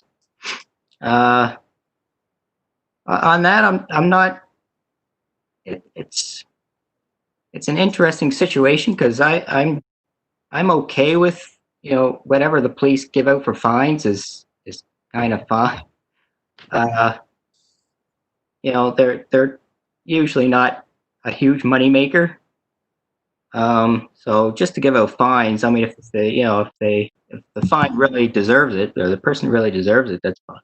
But I'm with you. I don't like fines either, so I understand. But it's a very small opportunity we've highlighted, and so I think we certainly didn't do an in-depth analysis as to why the revenues had fallen down. So I just think it's something to look at, but it's certainly not a priority in our mind. Yeah, me neither for the most part. I mean, it's usually a small number on revenue side for a lot of these areas.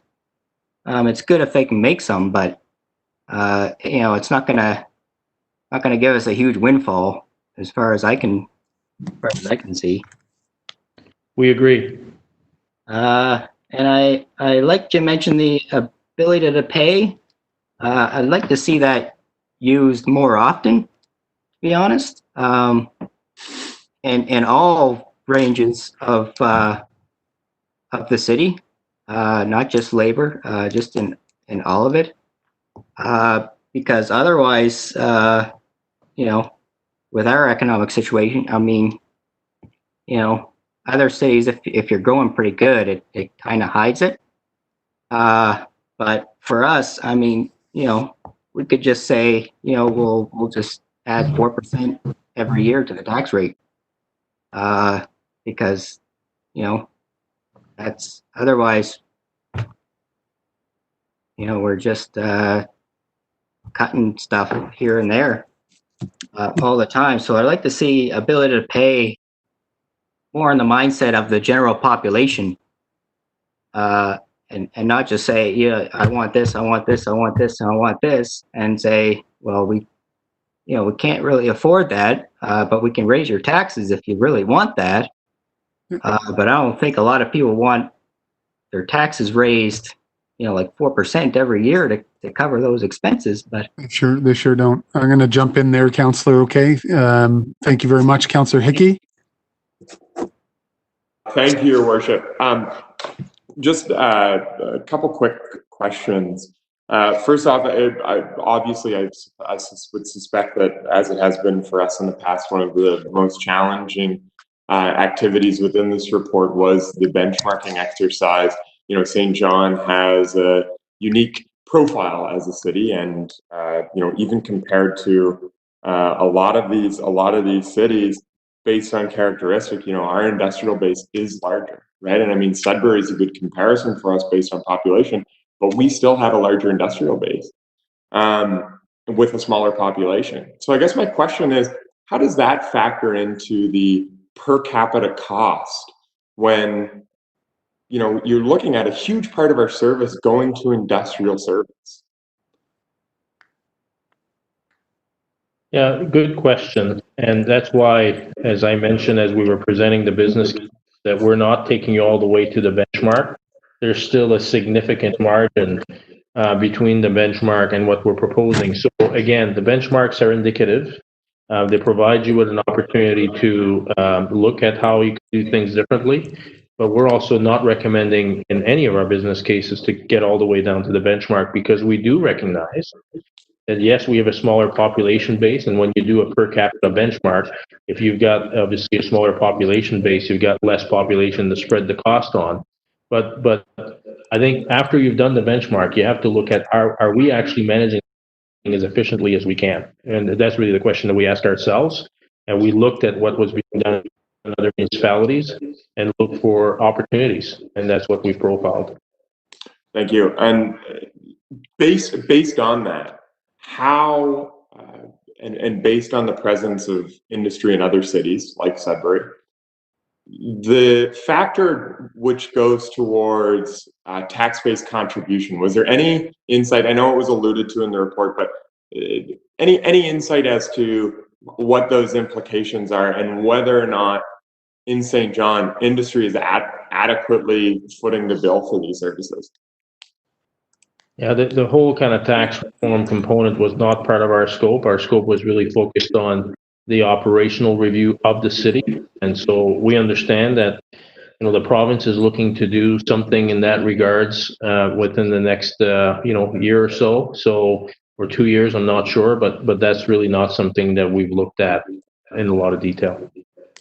Yeah, and certainly the same perspective as us on tax reform. It seems like every year we get told it'll be next year. So we're all waiting on that one. Specific to the tax reform question, and in your statement, Claude, of, you know, these presentations being standard practice in reports like this, and this being a provincial government report where the mandate was set by the provincial government, was a similar presentation given to GNB, or specific, was it given to Cabinet?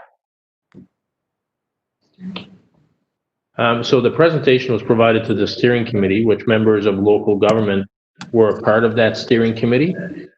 We did not receive a request from cabinet to present this report, but we understand that certainly the province has access to the report. Right. So the same access that we would have gained when the report was initially released. Yeah. Okay.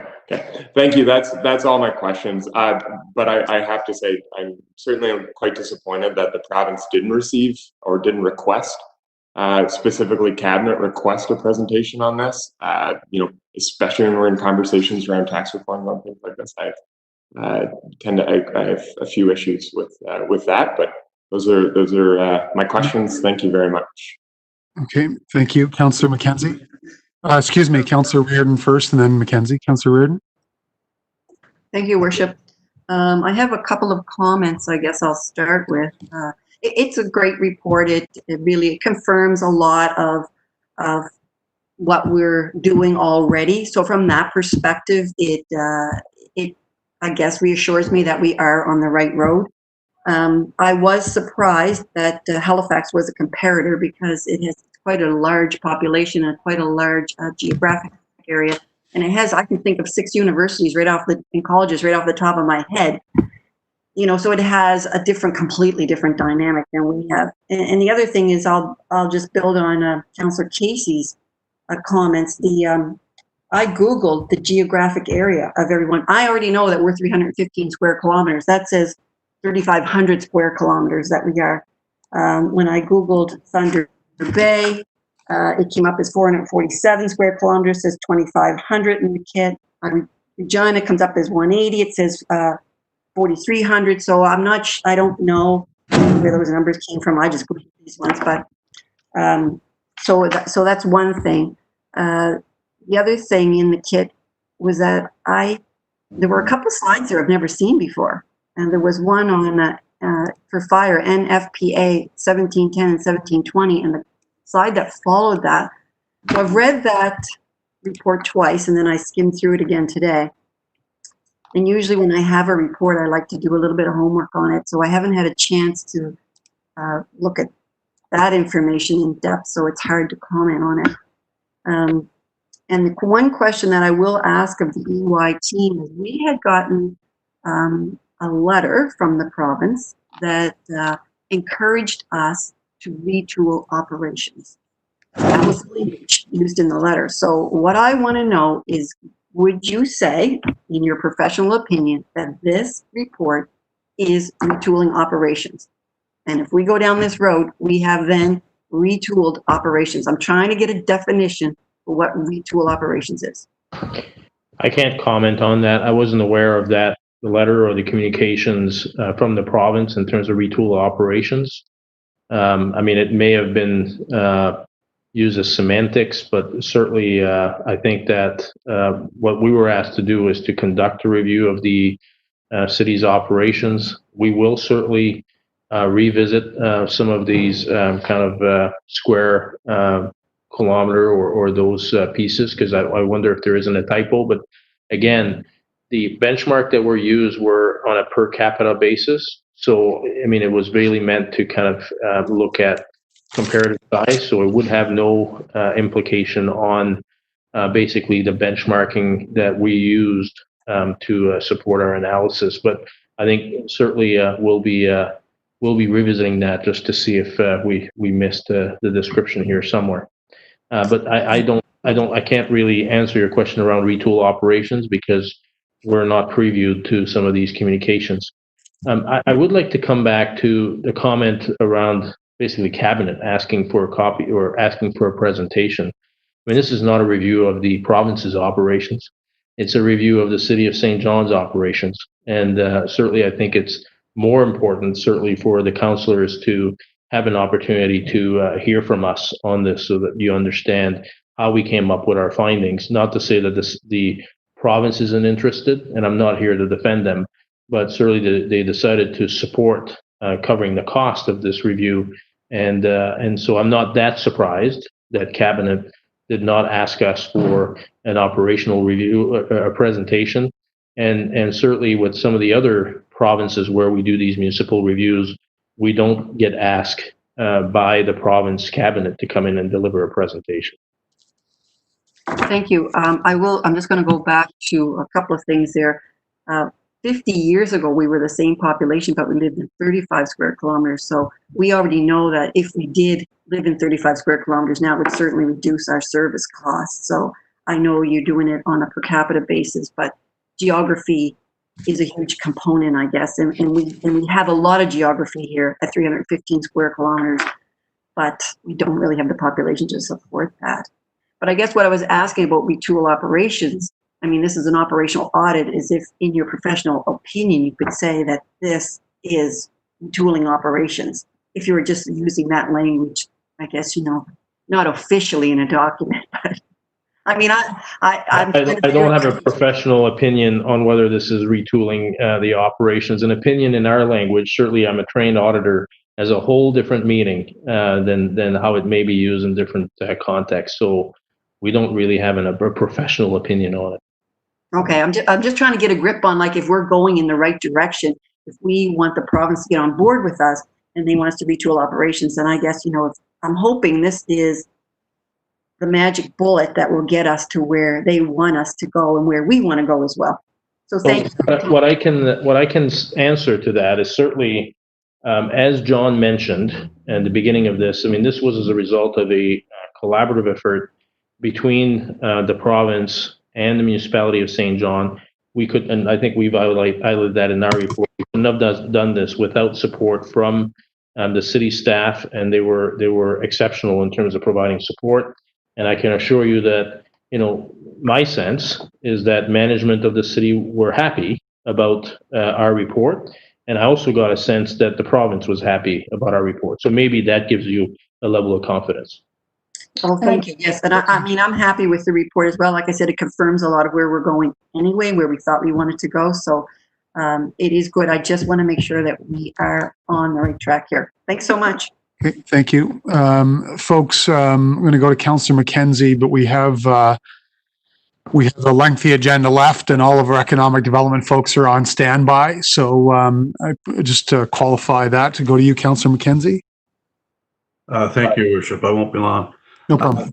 Thank you coming in. I like the report. I think it does show that we're on the right track. And you and Krista did a lot of work on it, along with city staff. There's a lot in here that, you know, I'm quite familiar with. We've had these conversations about number of firefighters on a truck and sending in a smaller vehicle and all these things. We can't do it. It would be nice if we could, but we can't. We've got contractual obligations. So a lot of what's in here, our hands are tied unless we can get the contracts opened up and some things changed. The other thing is, you showed a couple of slides tonight, as Councillor Reardon said, that I hadn't seen before either. Typically, we would get in our package on Friday. I'm wondering if you could send them to us, because it's new information to us, and we've already made some decisions, and any information that's coming out now is sort of after the horse is out of the barn, sort of thing. But yeah, so I apologize. You're correct that this was not included in the presentation that we released. We thought that this would be information that council would find helpful, and it is certainly an extract of certainly the salient points of some of the standards that I've highlighted. I'm not sure if you were previewed to that information previously.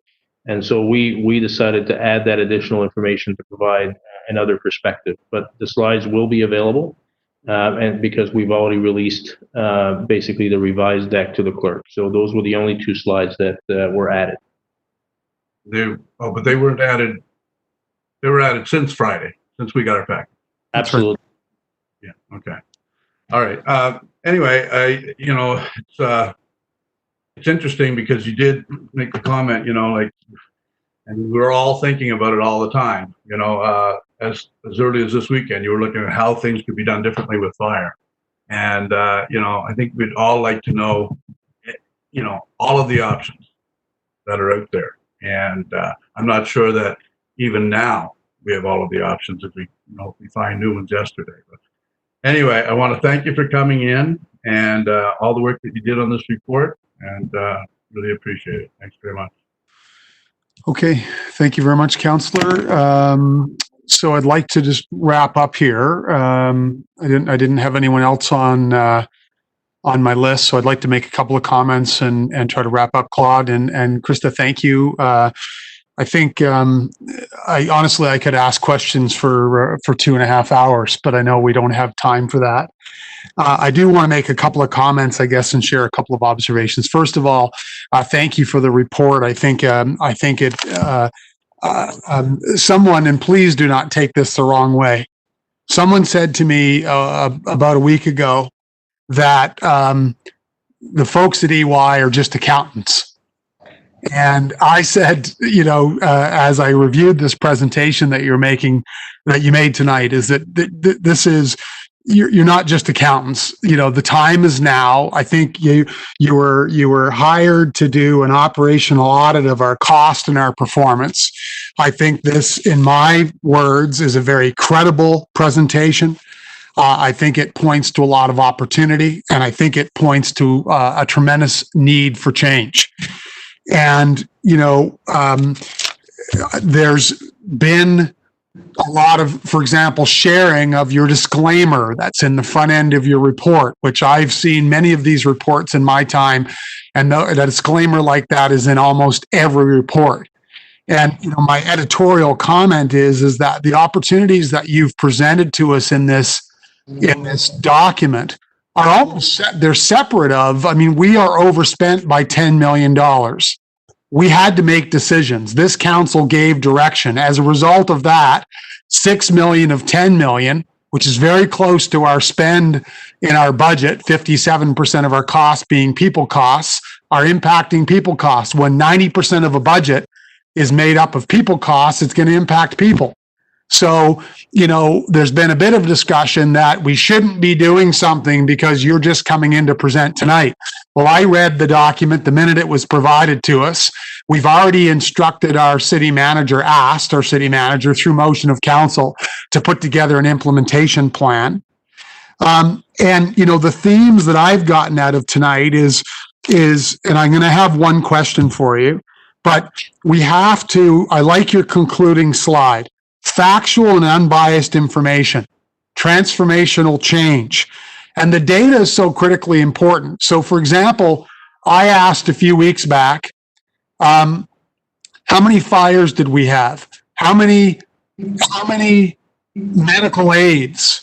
That information should be public information, shared. I then asked Councillor Reardon, I think you were hinting at, I'm not trying to put words in your mouth, because we do have a big city.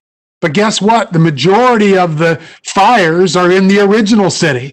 They're not in the outskirts of the city. So my point is if we stop at there's 50,000 calls or 5,000 calls and we don't drill in on that data to figure out what's our core responsibility versus non-core, working on and in the business, the appropriate folks, we're going to keep spinning around in circles. In some cases, we simply can't afford the way that we're trying to run the city. We're not sustainable. We have $166 million to invest, and how are we going to reinvest them? So, sorry, that wasn't very succinct because I said I could ask you questions for an hour. But here's my question for you, Claude. I think I'm going to direct it to you. If you look at the sustainability enablers, that is a really, really powerful slide, because what it says is it's not any one of those, it's all of them in harmony working together.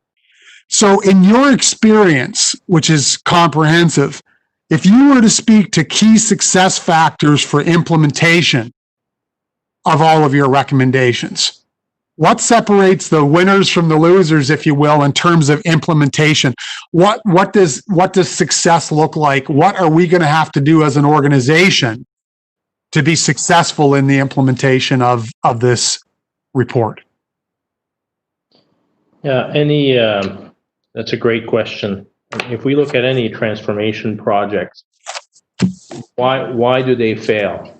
And it basically gets summed up in one word: leadership.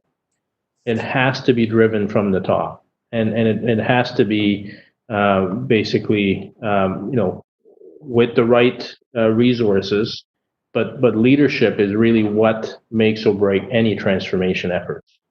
And so that is ultimately what's required. So that may not be in the sustainability enablers, but in order to activate on each one of those sustainability enablers, concurrently, as we've talked about, and drive the types of changes that we need to make, it requires true leadership at all levels. Okay.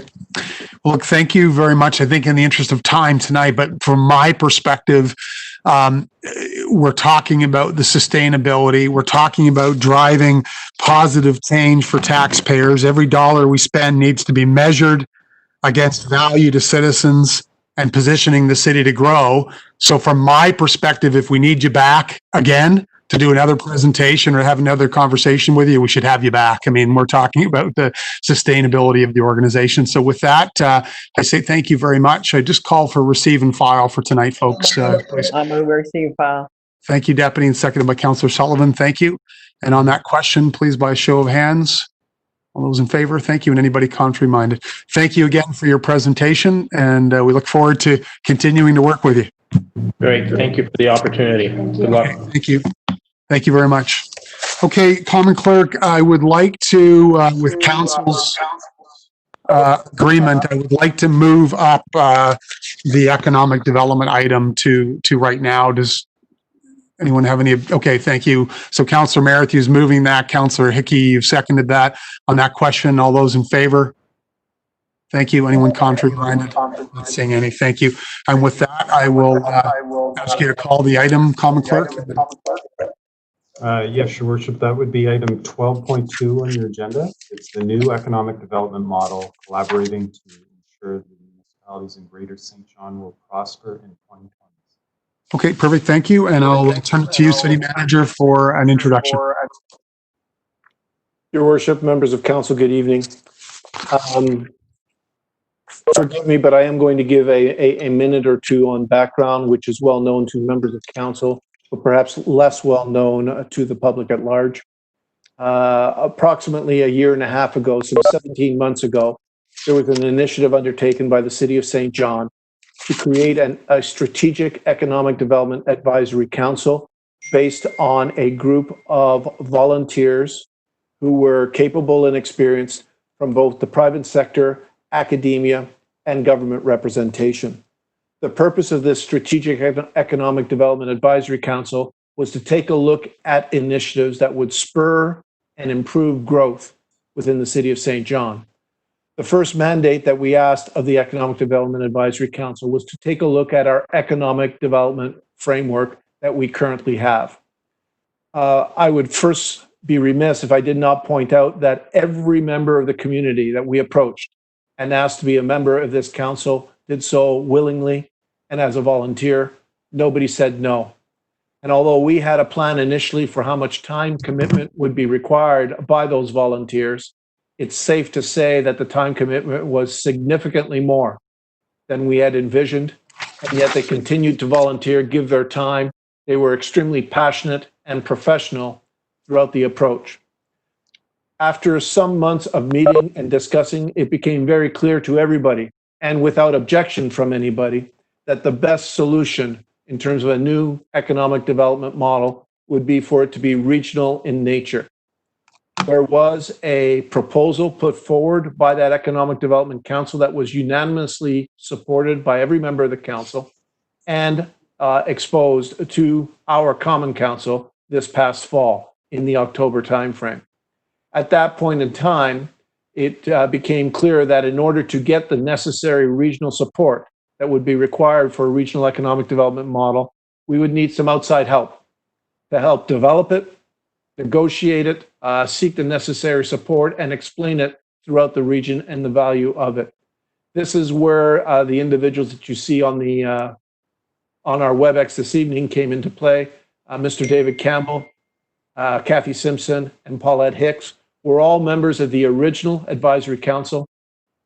Two of them we actually engaged through contract to help us further develop the idea, and Paulette Hicks took over responsibility for the advisory body that helped guide those efforts. Through their tremendous hard work and the willing cooperation of the region, we stand before you this evening with a modified proposal, but a proposal that is nonetheless exceptional in nature, and you will find that the staff recommendation is that Common Council endorse the proposal. It calls for a regional economic development model that will very much help improve growth within the greater St. John area. With that as an introduction, understanding that there has been 18 months of work to get us to the point that we are at, and later on in this presentation, I will explain what follows. I would like to hand over to our consultants to explain the model in some detail, understanding the constraints of time, and then take questions from council. Again, with that, I would like to recognize David Campbell, Kathy Simpson, and Paulette Hicks. And I believe, Kathy, are you introducing it? Thank you. Yes. I'll get started, and then we'll have my colleagues join as well. David is going to be joining us most likely on the telephone, and Paulette is here on the video conference as well. So thanks, everybody, and thank you for that introduction, John. It has absolutely been our pleasure to be a part of the original advisory council, and then David and I took new roles as the consultant working with all of the municipalities. So I'll give you a bit of an idea about what the new model is all about. So it is certainly a new approach to regional economic development that does align the key players in our ecosystem focused on economic growth. We believe this isn't about consolidation purely to achieve cost efficiencies. The focus here is on growing our economy. And the focus here is on a new model that will be funded regionally in Greater St. John. This is about transforming the Greater St. John region, and the city is absolutely the economic anchor. The combined investment in economic development from all of our partners rises in this, and you'll see that throughout the dialogue this evening. So it's important to understand where we came from. As John talked about, it started at his request to be part of an advisory council. During that time, we very quickly, as we started to look at how closely all of the region is integrated, it moved to how do we turn this into a regional, very strong, and a regional approach that works. So all of the communities from Grand Bay through to Hampton and down to St. Martin's were engaged. The process was driven by the municipalities, the city, the CAOs. We involved the mayors, the councillors at the appropriate times. We also had other investors involved, like the government of New Brunswick, ACOA, and the Hotel Association, because they are critical funders to the overall model. As well, we did spend time with the existing agencies through their executive directors and their board chairs. So last week, we presented to each of these councils, starting with Rothesay, then Hampton, Quispamsis, Grand Bay, Westfield, and all of these municipalities accepted this new model unanimously. So why regional collaboration? St. John is the absolute anchor. Our economy is integrated. The destinies of our communities are intertwined. Scale matters, and we know that in order for us to compete and win and thrive in the 2020s, we need to make change happen. There's more global competition. We need more people. We need more families. We need more talent. We need more investments. So that's why we built this new path forward. And it is about a singular economic development entity that's going to have a greater impact and an alignment that propels our region forward. So what's the vision for this approach? It is one organization, one leader, one board, one team, one budget, and last but certainly not least, one region. As you're probably thinking about how do we move forward, it's important that we all understand what are the areas that we're talking about here. So we're talking about economic development, so the work that is done today by EDGE, where they focus on our industry sectors. How do we get investment into the region? What are the types of entrepreneurial programs that we want to deliver, from high school students to immigrants to startups in all kinds of different sectors? It is people attraction and population growth, which has been primarily being led out of the city of St. John. Tourism development, as many of us know it as Discover St. John and all of the great work that they are doing. And finally, develop St. John. So the infrastructure development and the key real estate pieces of our economy that we want to flourish and grow. So when we talk about what is in this new economic development agency, those are the key areas that we are folding together in order for us to have a scale and size that really matters. We believe it's a game changer. We will be one of the largest regional economic development agencies in Atlantic Canada. It will be led by a private sector board of directors from various organizations. We have as our funders the city and all of the municipalities, and we are working towards a model to have our LSDs also participating in this model. We have proposed a funding and a governance model that we believe is fair and equitable with the intent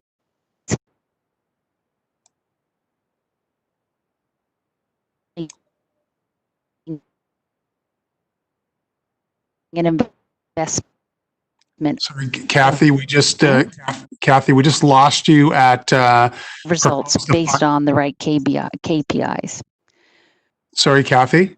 You just cut out. We just that you proposed a new funding model, and then you went a bit jittery for a moment. So perhaps you could just try to pick up there. Sure. So we proposed a new funding and governance model that we believe is fair and equitable, with the intent to increase funding and investment over time. And we're also looking for a multi-year funding commitment to deliver greater stability that will drive the results that we need.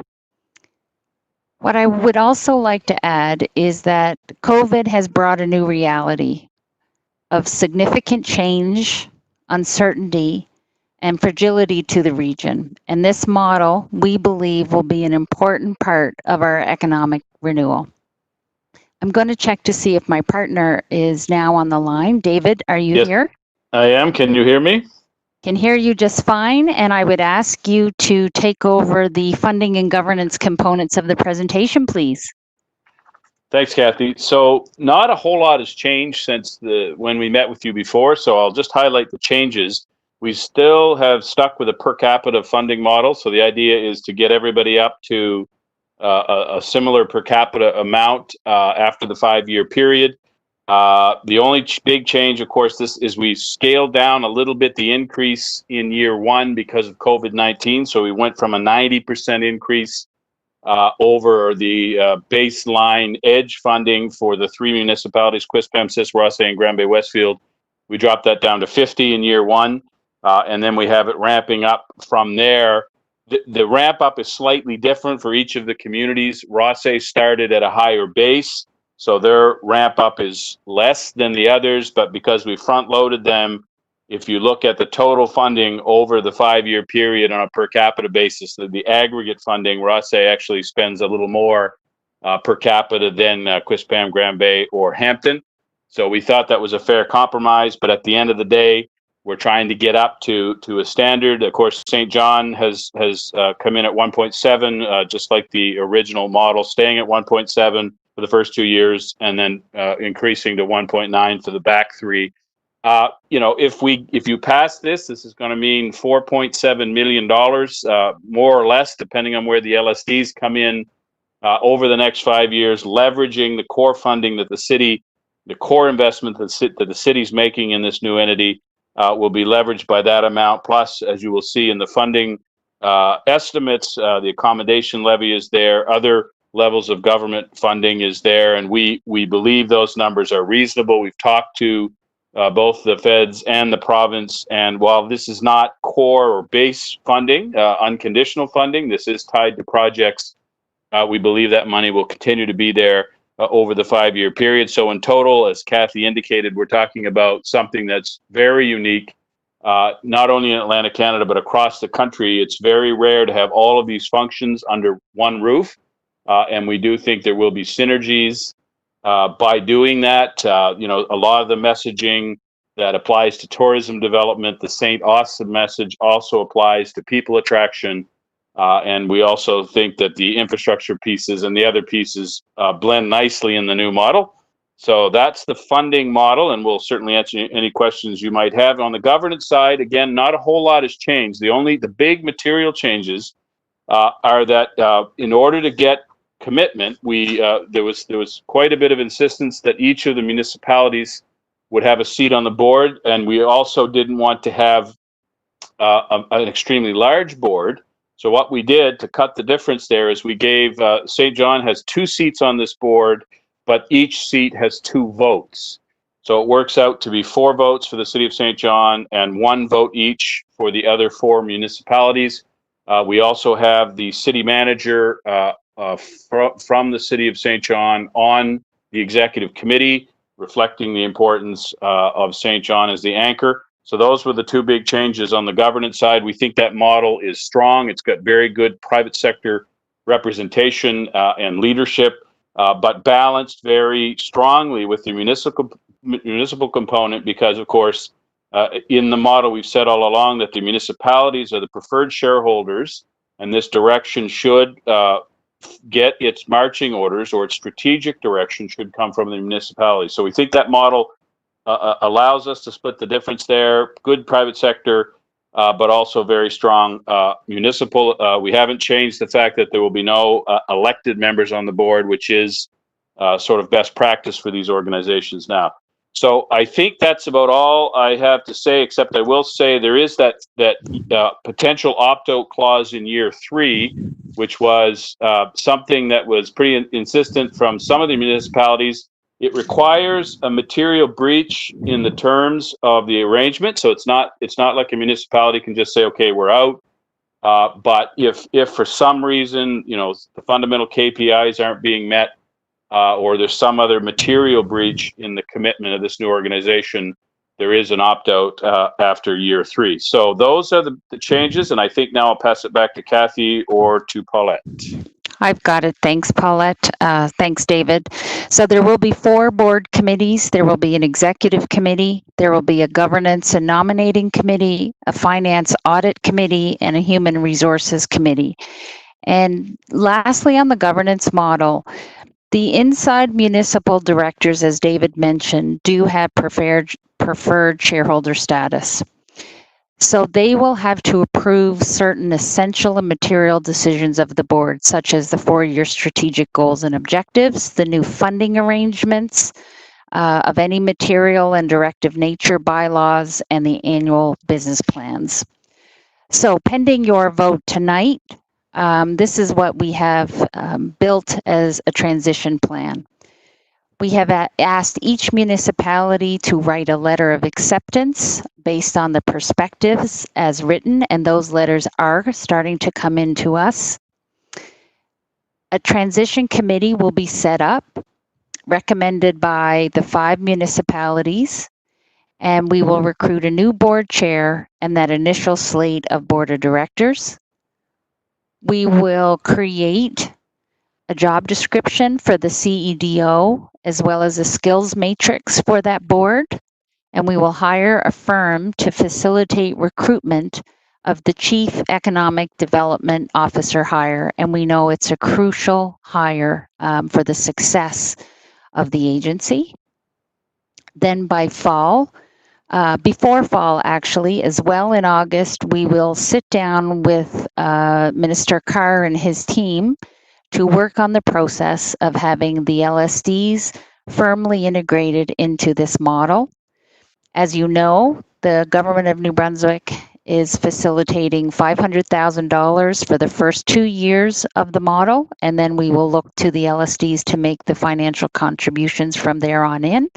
And part of that process is going to be determining which LSDs fit into the model. And then in the fall, we'll start the transition activities. We'll hope that we'll have a new CEDO in place.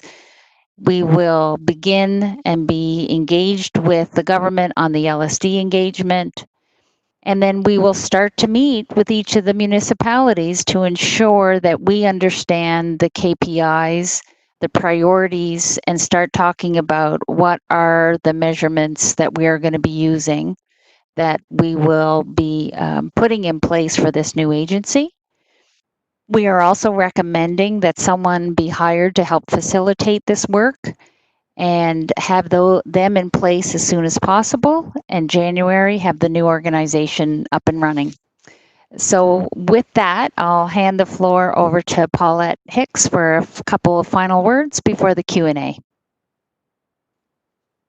Great. Thank you, Kathy. I just wanted to say thank you for this opportunity. It has been a pleasure to work with all the teams and the regions, the CAOs, John, the senior team at the city, obviously Kathy, David, but the advisory council that came together on a purely voluntary basis.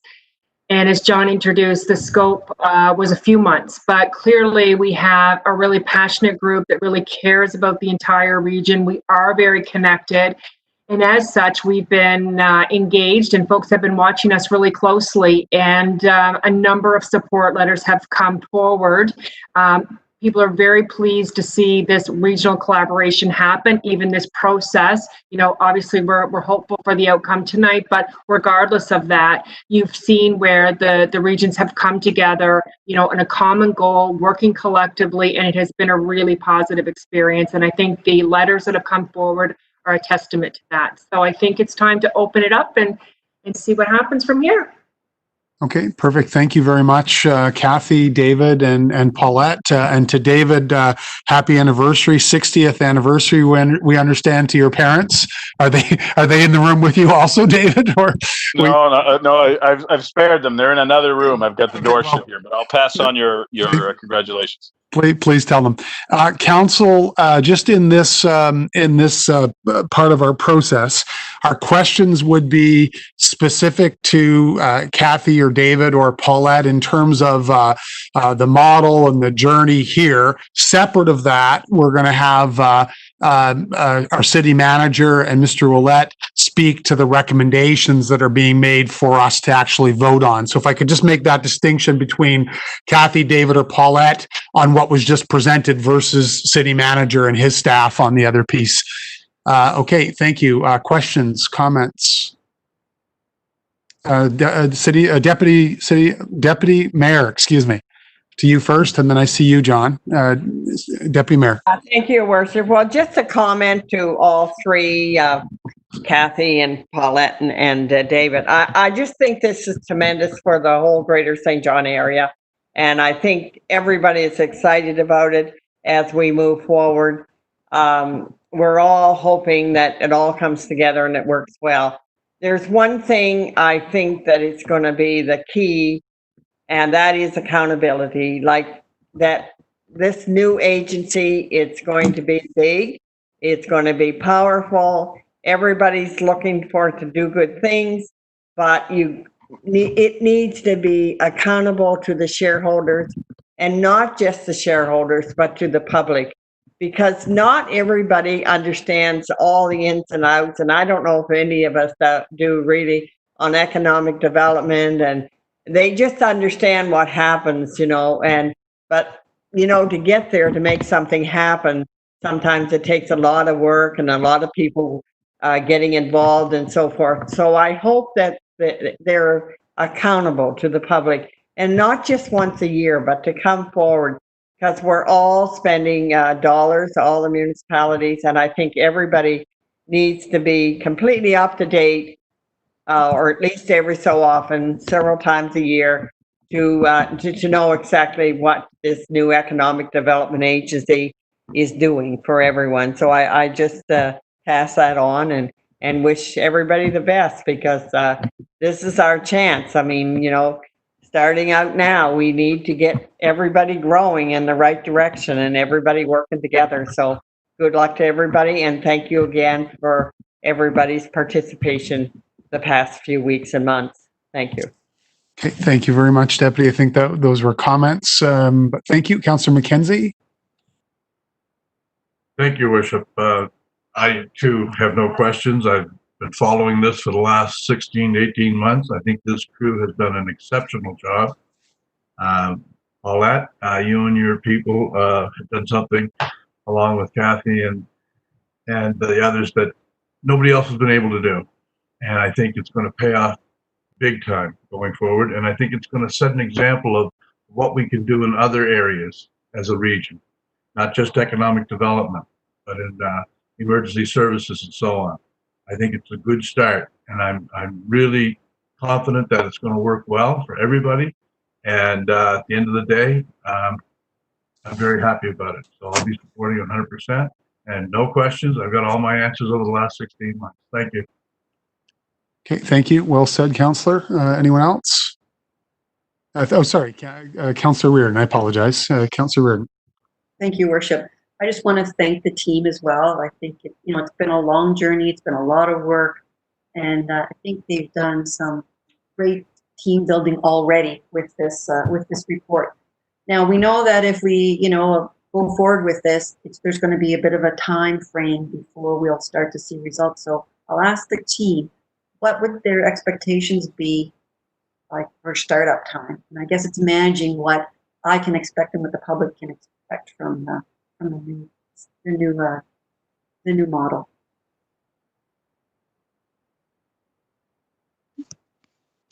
David, would you like to take a crack at it? Well, the good news is that these organizations exist and they're doing lots of good work right now. So we think that will continue in this new aggregated entity. So we don't think the ramp up time will be significant. Of course, we need to put together a very strong people attraction team, which will take some time. We've got some core elements in place there too. So we're hopeful that this organization will hit the ground running in 2021. Now, of course, it will take some time for things to gel, for the investments to really pay off. But we don't think we're starting from scratch here. There's great work being done already in the community and in the region that we think we can leverage. So we want to build off of that. The good thing is that if we can get this first transition team in place, if we can get the CEDO in place, we'll lead right into fall planning with the municipalities as the key stakeholders. And there's no question about it. The agencies are doing some great work now, and they have files that are in flight. So great work going on with certain specific strategic initiatives. So we want to make sure that this new entity just helps accelerate getting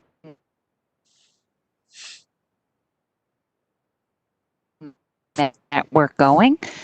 So I hope, Councillor Reardon, we don't skip a beat, and we get the right leadership and accountability in place so we can see results in 2021.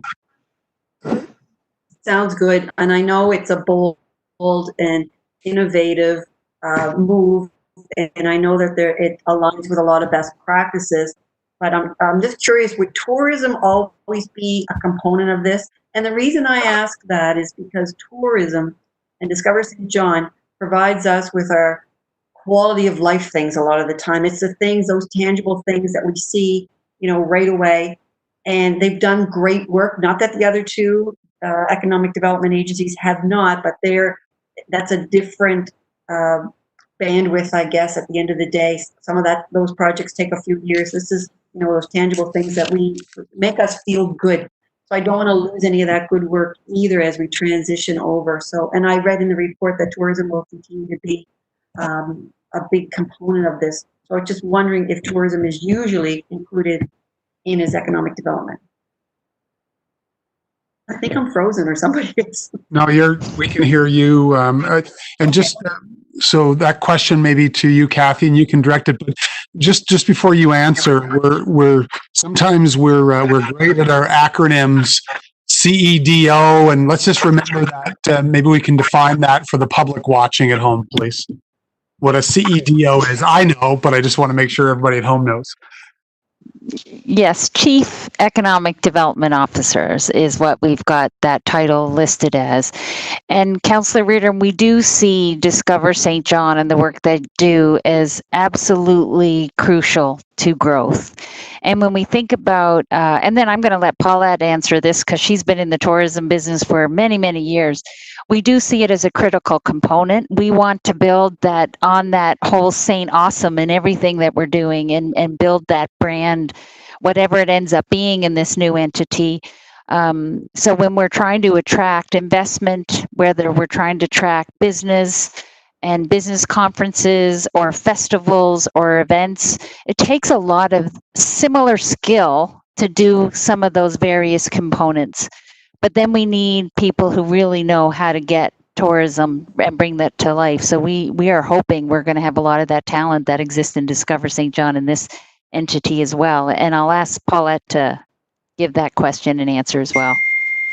Great question. So we are being bold, and that is by design and intention. We are including tourism because we have some good things that are happening there, and we recognize that from a customer's perspective, that whether you're coming to visit, whether you're coming to live here, whether you're coming to run a business here, that really that message is very similar, and there are opportunities with that.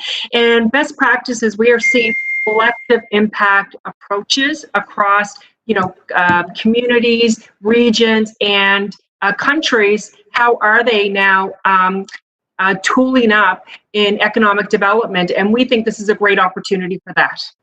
So, John. Sorry, thank you, Paulette. City Manager, you want to jump in there? Your Worship, if I can, just for, again, the benefit of our viewing audience, there are two key elements within the model that will also have an effect on this. First of all, the municipalities, plural, have to develop the 5-year strategic plan, and they also have to develop the yearly objectives for this organization. And it's through those documents and that direction to the board and to the Chief Economic Development Officer that we can ensure that what you've identified, Councillor Ridden, in terms of what's important in the tourism component to the residents of the City of St. John and to the businesses is captured and protected by this new agency. Okay, thank you. Sorry, anyone else? Okay, thank you. Oh, sorry. I thought Councillor Armstrong. I thought you turned your video on, so I thought you might want to say something. Here you go, sir. The floor is yours. I'm going to be supporting the motion. I was the skeptic at the very first, 16, 18 months ago. I believe St. John should do their own thing, but in my lifetime, I've heard about all these economic things. Not to rain on a parade, but I like to be a realist. The leadership, the person we pick, whoever picks them, to guide this is going to be the most important decision to make this thing fail or become another agency that becomes just an employment agency. There's 20-some people here and $3 million. So the person we pick to lead this and move this in the new direction to the outlying areas is the way to go. But I can't stress enough, the person we pick has to have leadership, has to have business skills, and be able to see the way forward. I don't know who's picking them. I don't, to be quite honest with you, but it's very important. But finally, hopefully this, when it does get together, it moves St. John regional area forward to be where we should have been 30 years ago. So I think it's a good thing this coming, but like I said, leadership is most important to me, someone business. Thank you, Mayor. Thank you very much, Councillor. I don't want to leave that because Councillor Armstrong just made an excellent point. I don't want to leave it as a hanging Chad. Remember what election was that in the States? The hanging Chad. But maybe Kathy, Paulette, someone, please speak to, could we speak to at a high level that process? And do we agree, Paulette, do we agree that leadership matters and that hire? I don't want to just leave that as a comment. I would love to hear, as a chair of the advisory committee, or Kathy, someone to speak to that, the importance of that transition and to getting the right people on the bus, if we use Jim Collins's comment, and good to great. Yeah. So I can answer that, Your Worship. So we are going to complete the job description, and we will obtain input and then sign off of all of the CAOs. on that job description. We're going to build out the requirements for the executive search firm so that they can then facilitate the process of the CEDO.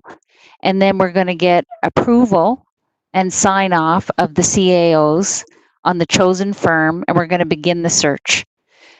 While we're doing that, we'll also be simultaneously getting the transition committee together, and each of the municipalities will have input and a say on who's going to be part of that transition committee. And their most important job, Councillor Armstrong, is going to be getting alignment on the new leader of this organization. So we couldn't agree with you more.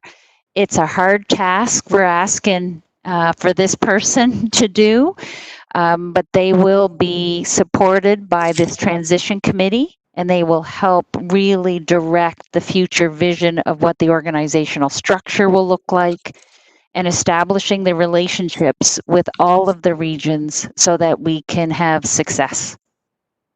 So that's the next kind of 2 weeks of the work activity that needs to get done right away. Okay, perfect. Thank you very much. So I'll have some sort of closing commentary. I think City Manager, was your expectation that Paulette and Kathy and David would stay on the line with us, or would they be dropping off?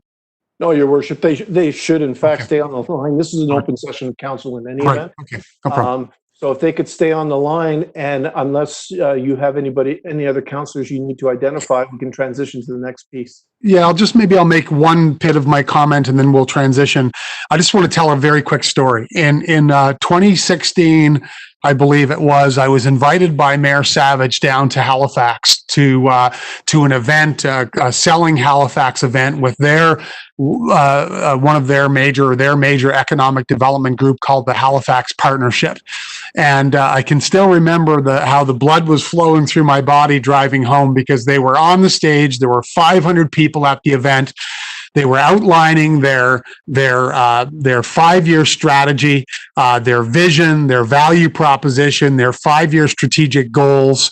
On top of that, they introduced their Selling Halifax kit for all of the businesses and for citizens. If they were flying to Toronto, they could use the standardized marketing documents and PowerPoint presentations. So as Kathy mentioned earlier, one sort of strategy, one plan, one message, one voice, and boy, are we there tonight. I'm so excited for the work. All of the detail that each of you have brought up matters, and I would say the word trust that we have in our representatives that are going to be on this board, in the advisory committee, and all of the folks that have worked so hard, diligently over the last 16 to 18 months, that with some oversight and with our ability to make some comments, we're gonna get these details right, cross the T's and dot the I's.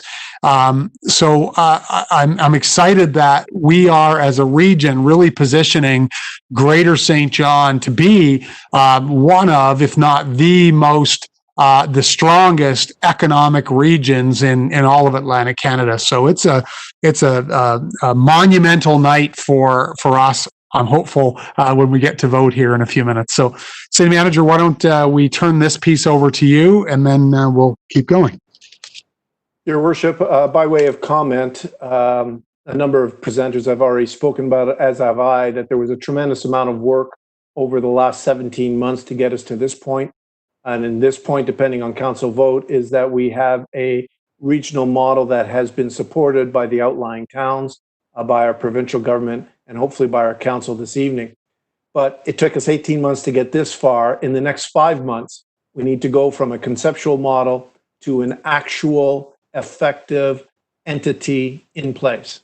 So there is a tremendous amount of work that will follow in very quick order over the coming days, weeks, and months. The first step of that is this evening, where I'm going to ask our Deputy Commissioner of Growth, Phil Willett, to share his screen and offer a couple comments and show you the precise wording of the resolution that we are seeking council support on. Mr. Willett, over to you. Thank you. Let's see if I can share the screen here. I have it.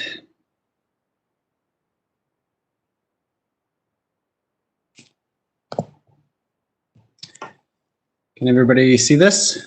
We can. Yep. Great. Thanks. Listen, I'll go through this quite quickly. A lot of things have already been said, and I don't want to recreate that. But one point that I think is important to mention around just the background to this is that we have this council has essentially prioritized growth and prosperity from the start. And if you look at all the actions that this council has taken, tonight is sort of a culmination of everything that this council said it would do. It prioritized growth and prosperity from the start. It created a growth committee and said, no, we don't just need a finance committee, we need a growth committee. It established a variety over its term, transformational and visionary documents, the roadmap for smart growth, the framework for population growth, the neighborhood plan for the Central Peninsula. It started to see reform in economic development very early on from introducing a population growth function. It saw the merger of organizations into Develop SJ. It saw expectation letters to the agencies. So this council has never stopped trying to get it right. And as a staff person that has been involved from the start on this, and prior to this council as well, the model that is before you is one that should prevent councils in the future from getting involved to continuously reform as we go forward in economic development.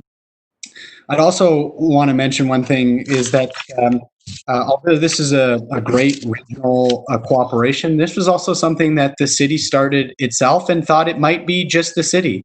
And the city manager did speak to that, and I think that's a really important point. We were seeking just at the start to reform our economic development investments. It wasn't necessarily all regional. We were convinced that it was. We thought it was a great idea. We pursued it. We switched gears, and today is a product of that switch. In terms of why is this, I'll just go to rationale. I don't think I'm sharing the full screen here, but I will now. The report that is before you, the perspective, there's three really key initiatives that the City of St. John indicated were at its core a prerequisite for moving towards any sort of aligned regional model: fair and equitable funding, fair and equitable governance, and a confirmation that St. John was the anchor for the regional economy. And in looking through this document, I'd urge you to look at it through that lens. And I believe that the cooperative consensus that we've come to is one that achieves those three very core pieces in terms of the leverage funding that we're going to receive from federal, provincial, and our regional partners. In terms of governance, the confusion of business, the region, and the City of St. John. And then economic anchor, I think everybody acknowledges, and the perspective really clarifies that St. John is the anchor. It is the generator of economic growth in our region, and it does support the entire region, the entire province, and in fact, the entire region of Atlantic Canada. So I think that's something that we need to maintain, but also understand that we need our partners in order to achieve that. Outside of that, and more coming to a conclusion here before I share the recommendation, why is this going to stick? Why is this, what's the stickiness factor on this one? I would say that the business community is one of the key factors. You have an advisory council engaged more than any other economic reform initiative within the region for many years, and they're fully committed, full engagement of that. I think that is a clear indicator that this shall work, and it will. It is designed to work. Unprecedented collaboration, not just in spirit, but in funding from the region, is one that I believe is also an indicator of sustainability. I also think it's important to acknowledge that this is an innovative model.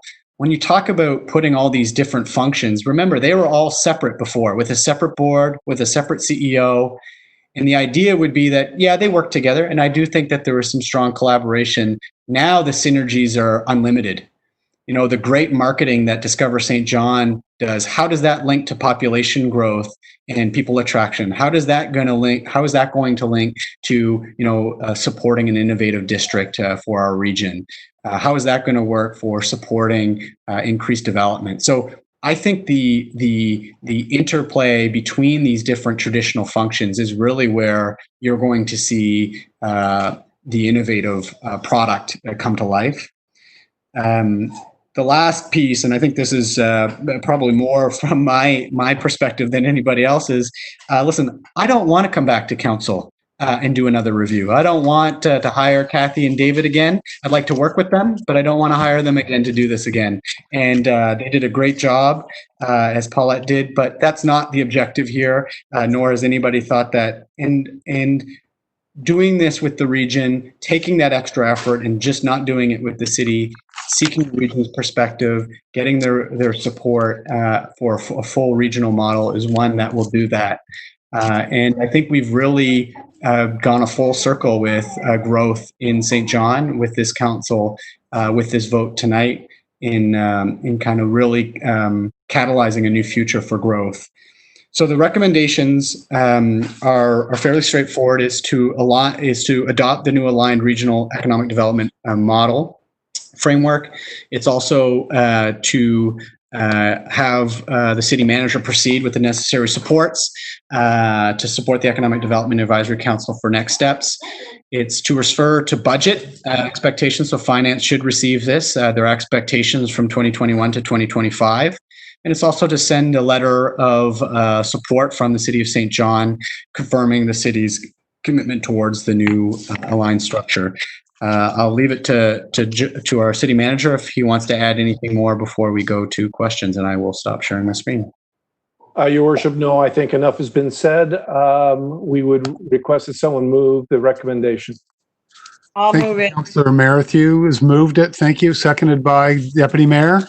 Okay, thank you. So it's on the floor. Questions, comments for our staff? Okay, I'm not seeing any. I guess I have just a couple of quick comments, and then we'll call the vote here. First of all, to the public, those watching at home, those that understand economic development very well, we'll get you the spot to apply.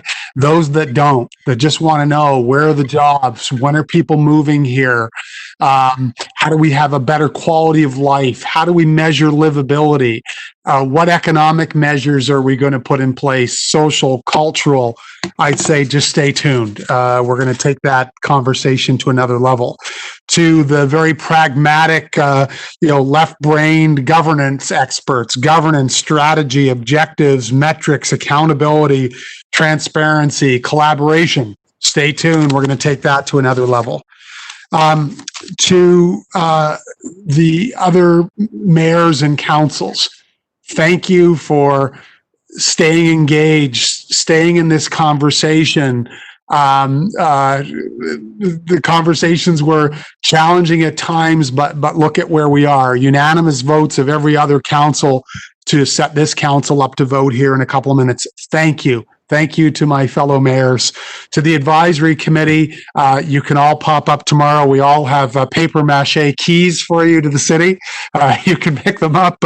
There's no thanks to describe the work that you've put in. I mean, I almost feel like crying, honestly. The amount of work, as you said, Paulette, John said, would you have 60 days to come and do a little bit of work with us? And 16 to 18 months later, Kathy and David, yes, you evolved into a consulting gig, but please don't calculate the hours in that gig because I already know the answer. You've put a tremendous amount of work in.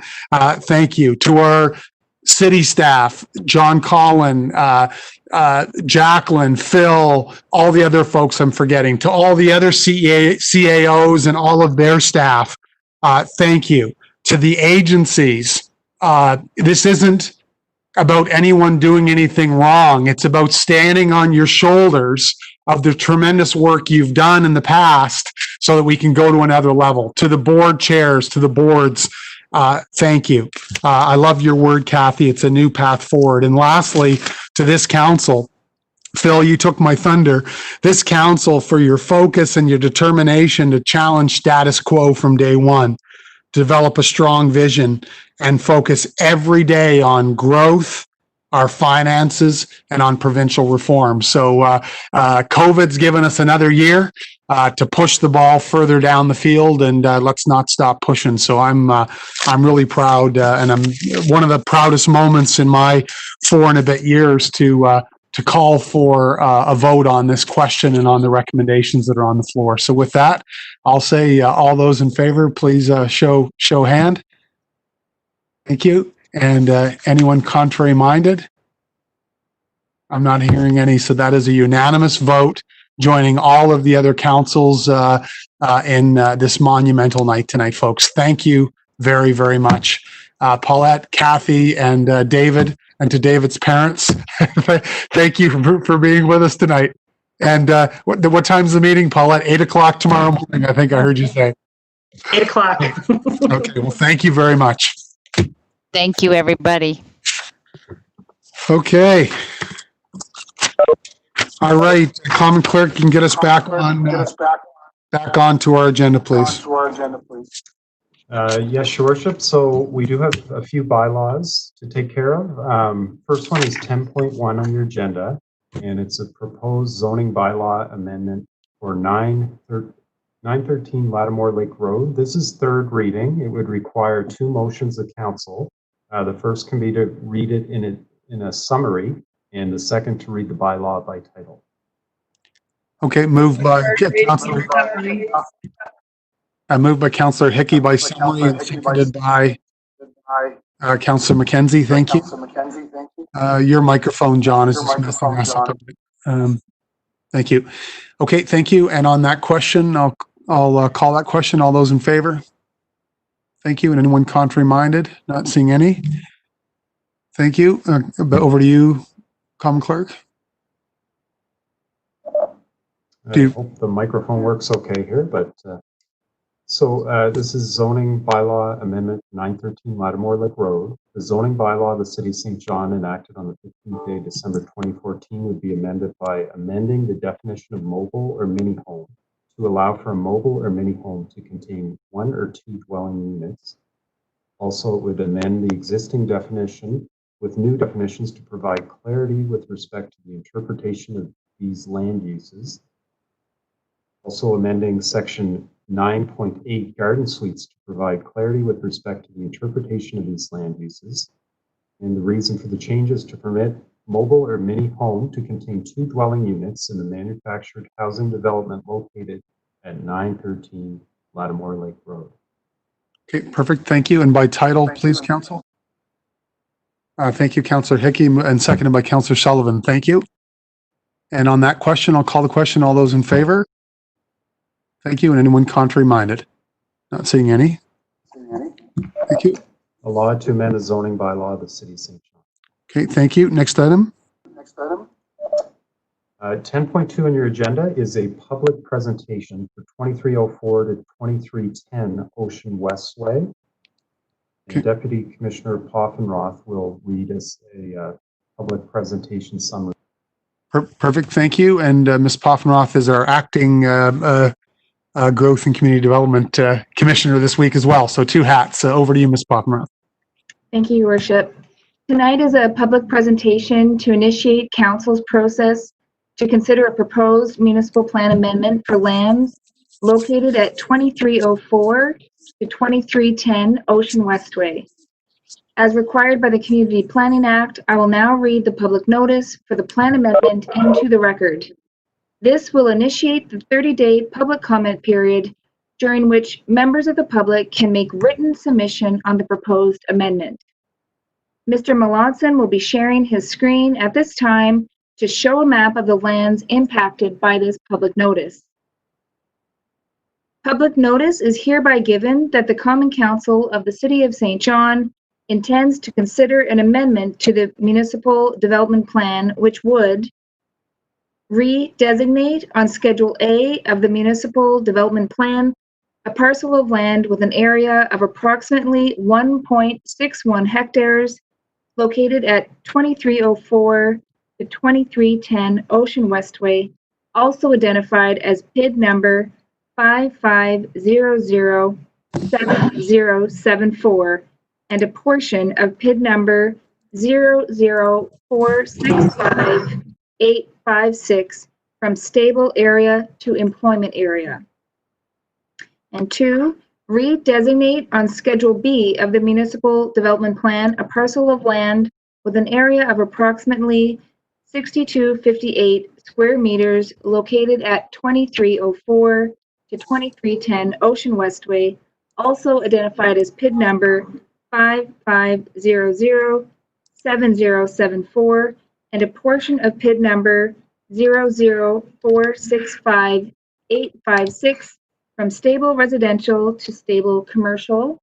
And number 3, redesignate on Schedule B of the Municipal Development Plan a parcel of land with an area of approximately 9879 square meters located at 2310 Ocean Westway, also identified as a portion of PID number 004658856 from rural resource to stable commercial.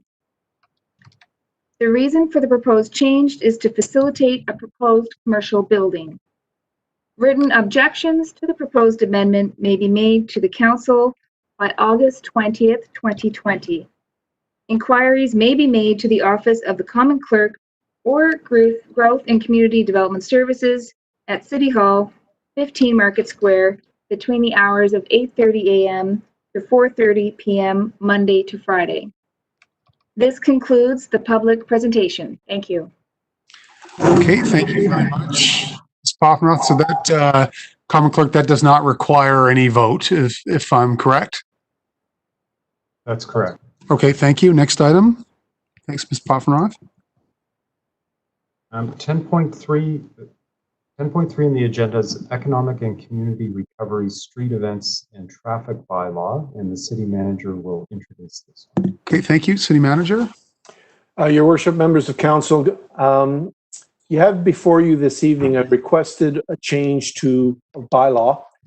And if approved, I think we will see a dramatic change in our ability to handle street events. By way of background, over this last many years, if an individual entity wished to organize a street event, we insisted on a minimum of 90 days notice. Even with that notice, our process, once we received the notification, was disjointed, and approval processes were cumbersome and difficult and, quite frankly, frustrating to many of the organizers. What you have before you this evening that David Dobbelstein will explain very quickly are changes to the bylaw whereby we will be far more responsive to requests for street events, and I'll let Mr. Dobbelstein explain how. David, over to you. Thank you, City Manager. Good evening, Your Worship and Councillors. So this evening, you have before you enabling legislation to allow the city to be much more nimble in supporting large-scale events on our city streets in particular. So as the City Manager alluded to, we had a 90-day notification, but in practice, what it meant for some larger events, sometimes it would take upward of 6 months for an event organizer to host some of our large-scale events that we all known to come and love in St. John.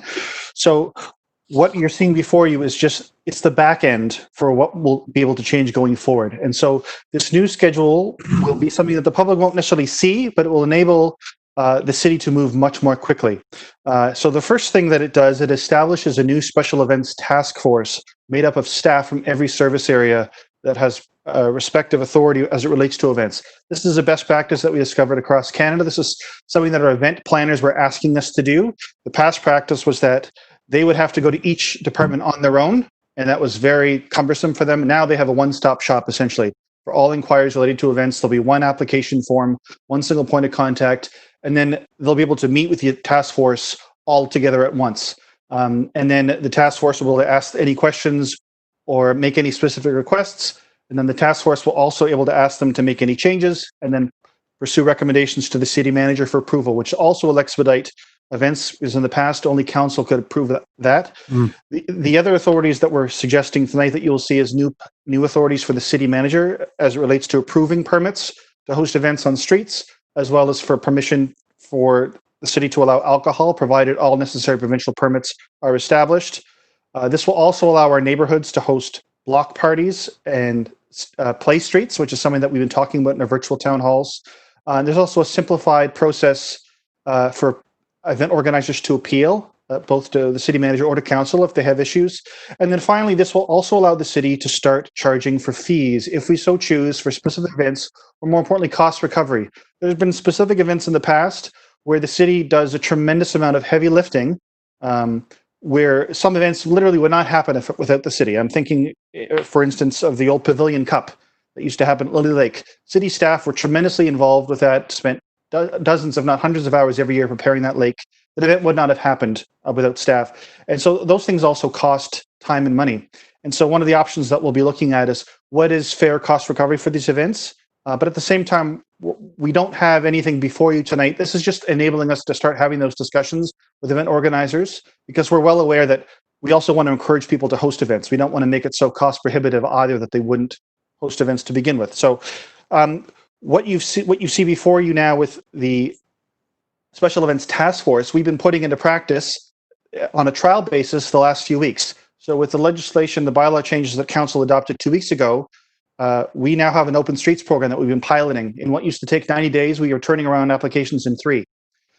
So I'm not suggesting that we'll be able to as quickly turn around events like Moonlight Bazaar in 3 days, but certainly we have all the pieces necessary to start being a lot more attractive, to host large-scale events, and to be a lot more nimble. So tonight is first and second reading. In 2 weeks' time, we'll be coming to, again, a third reading, as well as a policy, which is more like a terms of reference for the Special Events Task Force, which will also enable to have authority on city-owned land as well, so that if we want to start providing municipal services to places like Rockwood Park or some of our parking lots as well, we'll have that authority as well. So I'm happy to take any questions you may have. Okay, thank you, Deputy Mayor. Yes, Your Worship, I have a question on to David. So what department do we know yet? What department will lead this? Because when you're putting this out to the public tonight, like, I think it's a very good idea to allow people to not have to go through and do every department and wait for months to get approval. But they're going to wonder, who's going to lead the charge? Or are you going to wait until, do I wait till third reading to find that out? Sure. Fantastic question through you, Your Worship, to the Deputy Mayor. I'll answer your question in twofold. So the lead department going forward will be Growth and Community Services, now known as Growth and Community Development. So they'll be taking on the lead role, but not the only role. Every department is playing a role, but that will be the entry point. What you will also see when we roll out the new website is a new application form and a new guide to help event organizers. And so it'll be intuitive as to how they would go forward with doing that. But Growth and Community Services will be playing the sort of stick handling role of making sure that everybody is brought to the table to meet with an event coordinator. Oh, thank you. And the other point I just want to make is that, you know, when you say, well, we do provide services, gifts in kind that we have in the past, it's not always that we would have to charge an organization money. The city could get publicity. They could become the major sponsor or whatever. And if some organization was having an event, to have the city's name up there, which we always haven't had in the past. Sometimes we've given our services away free. Having our name up there is just as good as a few dollars, because a lot of these events are done by volunteers, as you know, and they have to go out and fundraise for everything they do. So they don't have large budgets, but they do have all the goodwill and everything else to give to the community. So I just want you to keep that in mind, if you would. Absolutely. And that's one of the things that we're looking at as we review the process for cost recovery in the future. We know that sometimes when an event organizer is looking for city support, they're asking for money, but what they're really asking for is municipal service support. And so that is absolutely one of the things we're looking for, and how do we ensure that the city gets proper recognition? So that's one thing. And the second thing is we'll be evaluating our grants portfolios and seeing if there's opportunities in the future that, in lieu of giving funding, you know, the community grants, you know, could instead recommend that the city provide services in kind. Yeah, and we've often discussed that at Community Grants Committee before too, that we should get recognition for what the city does. So I appreciate it, and I've certainly moved first reading. Okay, thank you. Moved and seconded by Councillor Hickey. Thank you. Councillor Reardon, you had a comment? Yes, I just have a quick comment. I just want to thank staff sincerely for this. I think this is a case where we've done things a certain way for 100 years, and it's taken a certain amount of time, and now we're going to change the way. We're going to completely be nimble and pivot on this one. And it's so important to shrink that time down, because at the end of the day, after that applicant went to all those different departments to get it, it still had to come to me at council. And we're hoping to meet, instead of every week, less than every week, especially in the summertime. So there's another holdup with it. And we have all kinds of things on our plate. And all we do with that is say to staff, did you do your due diligence? We're good to go. You're good. I mean, it was just, it didn't make any sense. So I want to thank staff for this. It's great to see. I want to see all kinds of things that we do change the way we do them. This is a really great example. So really appreciate it. Thanks so much. Well said. Thank you. Okay, thank you. Just two quick comments through you, David, and to the city manager as well. And you just said it, Councillor Reardon. It's really a great example of red tape reduction and really celebrating those, because I know we're doing lots of other red tape as well, reductions. And then on the cost piece, city manager, I think whether we charge or not, recognizing the cost, I think, is a really important exercise, because it may shock us to understand how much of that cost piles up. So, okay, thank you. First reading is on the floor, so I'll call the question. All those in favor? Thank you. And anyone contrary-minded? Not seeing any. Thank you. And second reading, someone to move, please. Second. I move second. Deputy, thank you. And seconded by Councillor Casey. Thank you. For second reading on the question, all those in favor? Thank you. Anyone contrary-minded? Not seeing any. Thank you. The motion's carried. Your worship, procedurally, I just have to read out the title of the bylaw twice. Please. Yep. This is a bylaw to amend a bylaw respecting traffic on streets in the city of St. John, bylaw number MV 10.1 and amendments thereto. A bylaw to amend a bylaw respecting traffic on streets in the city of St. John, bylaw MV 10.1 and amendments thereto. Also, your worship, I noticed in the staff report, there's a recommendation to create a committee. So I would suggest that council pass the staff recommendation as well. Okay. Thank you. Moved by the deputy. Thank you. Seconded by Councillor Sullivan. Thank you. On the staff recommendation, I'll call the question. All those in favor? Thank you. Anyone contrary-minded? Not seeing any. Thank you. The motion's carried. Okay. Thank you. Next item. Next item is the sustainability update from the city manager, item 12. Okay, perfect. Thank you. City manager. Your worship, the sustainability update this evening will be in two parts. First of all, a couple of general comments, and then a few specifics on the workforce itself in terms of an update in that regard. First of all, in terms of general comments, the sustainability plan was approved by council. We continue to move towards implementation of that approved plan. And for this evening, I think it is simply safe for me to say that we continue to be on track and on time. It is still my assessment as city manager that all those items that must come to council prior to the end of the year in order to be part or implemented within the sustainability plan are on track in terms of their preparations. In some cases, it is not as simple as just producing the staff recommendation. There is some extensive stakeholder engagement that is required for parts of the plan, and that work is also programmed and on track. There are also many other items within the sustainability plan whereby it is simply a budgetary adjustment, and all of those budgetary adjustments will be included within Budget 2021.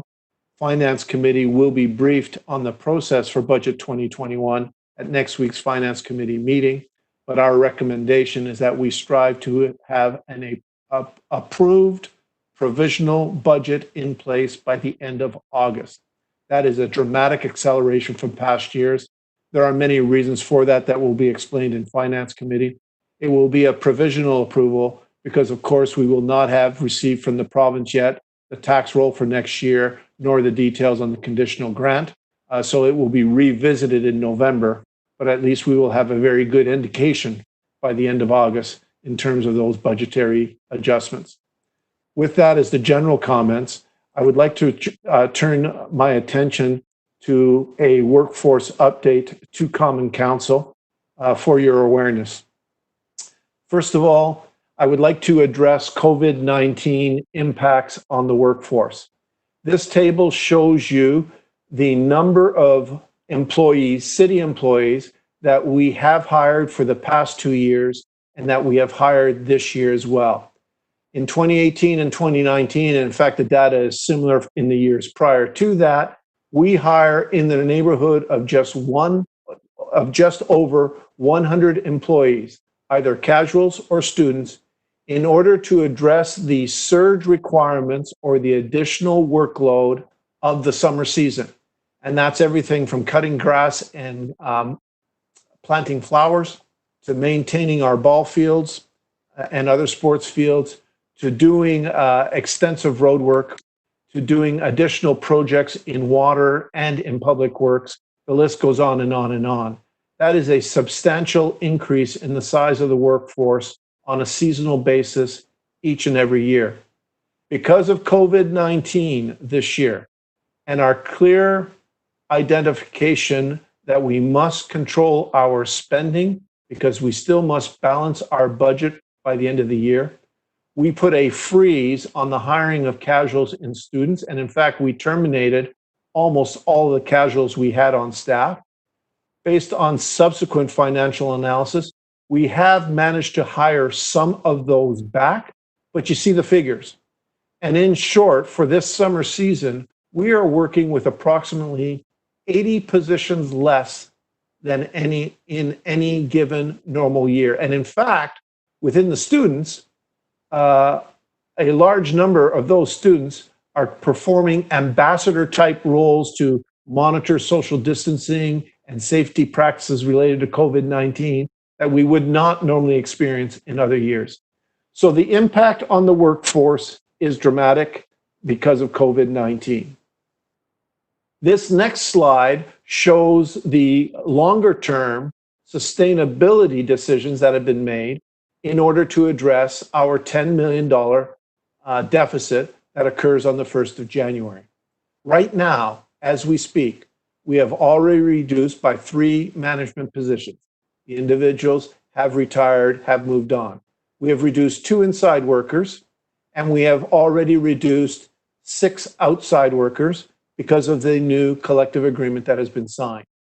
By the end of July, all of some 10 days from now, those numbers will increase, as you see on this slide, to a total of 29 positions, with 23 to 25 of them being in our outside workforce.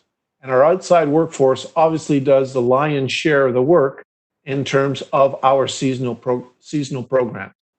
And by the end of September, you will see that we will take out of the organization 6 managerial positions, an equivalent of 8 positions within the inside workers, and a total of 29 to 31 positions in the outside workers. The so whats are shown on this slide. I would ask council and by extension the public to understand that since the beginning of the summer, we are working with 80 positions less than we normally do. By the end of July, 10 days from now, we will be working with approximately 110 positions less than we normally do. And longer term, we have already eliminated approximately 50 positions from the structure, and that does not include the planned reductions in fire or the analysis that's going on in police and transit for further reductions in those work groups. Of course, when you eliminate 110 positions out of your organization, there are going to be impacts to service delivery. And although I agree with Ernst & Young comment that a reduction does not necessarily mean a service reduction, when you do service reductions of this magnitude, that's exactly what it does mean. But instead of focusing on the negative and what we are not doing, I would simply offer as your city manager that we change the narrative a little bit, change our perspective, and focus on the positive. During COVID-19, despite the challenges and our absolute requirement to ensure not only that our budget remained balanced, but also that we follow all of the safety protocols and guidance from the Chief Medical Officer of Health and the mandatory order of the province, we still nonetheless managed to reopen our parks as one of the first in the province. We managed to keep our green spaces open throughout and properly maintained. We maintained all essential services, and we actually did some exceptional work on emergency repairs that the public, quite frankly, didn't even see. For example, there were some significant repairs required to our water infrastructure. Our development services, including the issue of permits, was closed for a very short period of time in order to ensure that construction could continue within the city. And many other services have been restored safely, despite the personnel shortfalls, and not shown on this slide, the additional time requirements. Every piece of work we now do takes more time. There is pre-screening for COVID. There are additional safety briefings for COVID. The way we execute the work is different because of social distancing requirements. We have to sanitize equipment before and after its use, et cetera, et cetera. So not only did we have to honor the guidelines, we also had to do that safely, and that required more personnel and more time. We have successfully managed to achieve all this while maintaining a balanced budget because we have no choice. We cannot run a deficit. So as your city manager, I am actually quite proud of the work that the city staff has done, our city employees have done. I believe it has been exceptional. It is not to say that we should not look at doing more. It is not to say that we cannot do better. And we value the input that we are receiving from members of our community asking that we consider other things. We certainly are doing that on a daily basis when we look at our priorities. And we are also doing that during our budgetary reviews. We've done many budgetary reviews so far, and we continually adjust our services based on the outcome of those reviews. Our latest review is ongoing right now and will be briefed to Finance Committee next week. And I anticipate we will be able to restore some additional services based on the outcome of that review, again, making sure that we continue to balance the budget.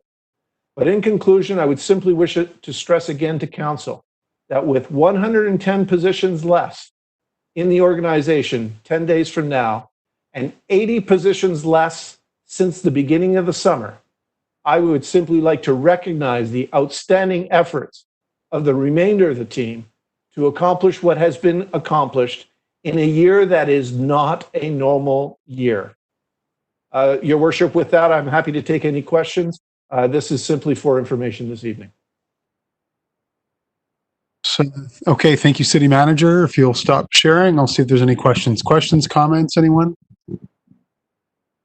Okay, thank you. I'll make a couple of comments. Thanks, City Manager. First of all, I'm guilty of it. We probably all are, hearing about or being impacted by one of the many constituency calls we receive. I know you receive them as well.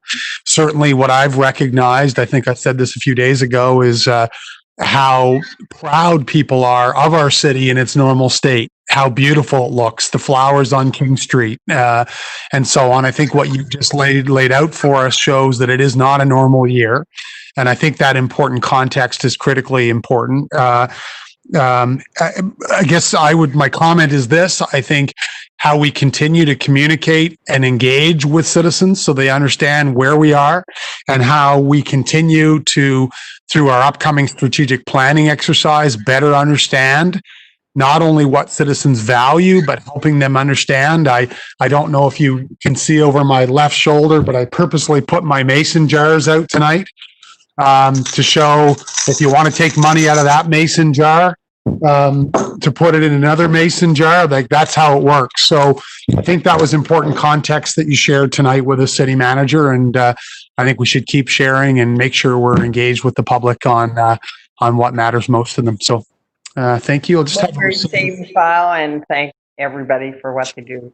Okay, thank you, Deputy. Receive and file, seconded by Councillor Sullivan. Thank you on the question. All those in favor? Thank you. Anyone contrary-minded? Motion's carried. Thank you. Next item, Common Clerk. Item 12.3 on your agenda is St. John Local Immigration Partnership. contract. Deputy Commissioner Offenroth will be introducing this item. Okay, thank you, Deputy Commissioner. And I had an ask. I'm not sure if we're able to do it, but I wondered if we were able to play a short video in advance of your presentation. Common Clerk, were we able to do that? Your Worship, we have the video ready, so if you'd like us to share the screen now, we'll attempt that. Maybe I could just set it up very quickly because I think it's incredibly important context to what we're about to discuss. This video that we're about to play for you, it's a couple of minutes. It asks newcomers and local citizens in our city to define what St. John is to them. The music comes from a native Matt Cliffer of the band Three Sheet. The video was produced by Hemmings House, and there are 10 different languages spoken in this video, and many cultures represented, and it's a great capture of St. John's scenery, and it really again speaks to Council's commitment, as the Deputy Commissioner Willette said a few minutes ago, that we've really focused on growth, and in particular around the growth of our population. So if you just indulge me for a couple of minutes, you'd hit play, Common Clerk. I think it sets up this conversation very well.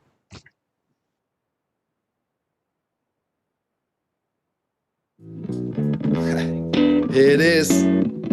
St. John is. St. John is. St. John is. St. John is. The right place to be, you just found it. Saint Jean, c'est l'éducation. St. John is education. Now we just lounging. The right place to be, you just found it. So now we just lounging. St. John है सुरक्षा. St. John is safety. The right place to be, the right place to be, a right place to be, a right place to be.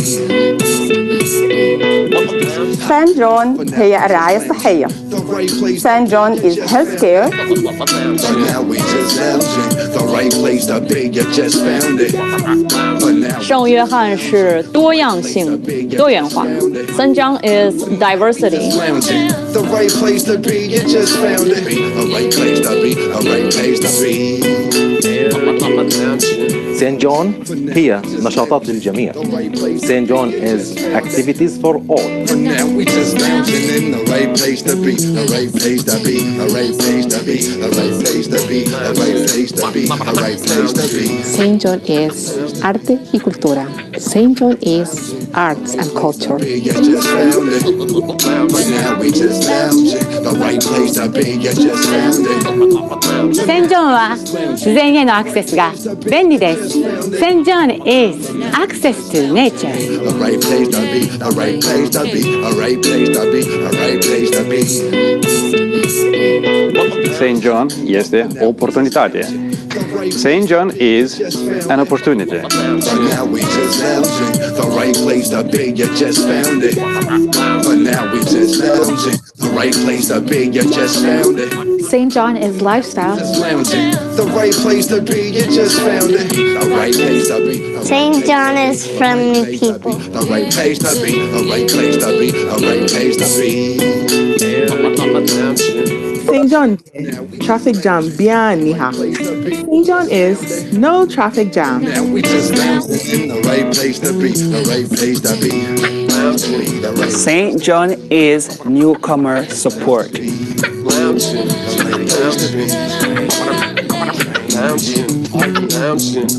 St. John is home. You just found it. But now we just lounging in the right place to be, the right place to be, the right place to be, the right place.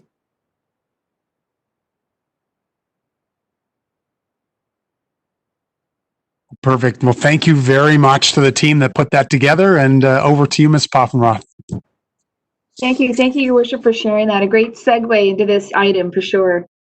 Tonight, we're pleased to have before you an agreement for the city to become the contract agreement holder for the St. John Local Immigration Partnership. Council directed staff to negotiate this contract with the federal government, and the signing of this agreement will complete one of the few remaining items on the city's roadmap for smart growth. Bringing the St. John Local Immigration Partnership under the umbrella of the city will significantly enhance our ability as a community to support our vibrant and growing immigrant community. I'm pleased to introduce David Dovelstein to brief you further on this item. Thank you very much. Good evening again.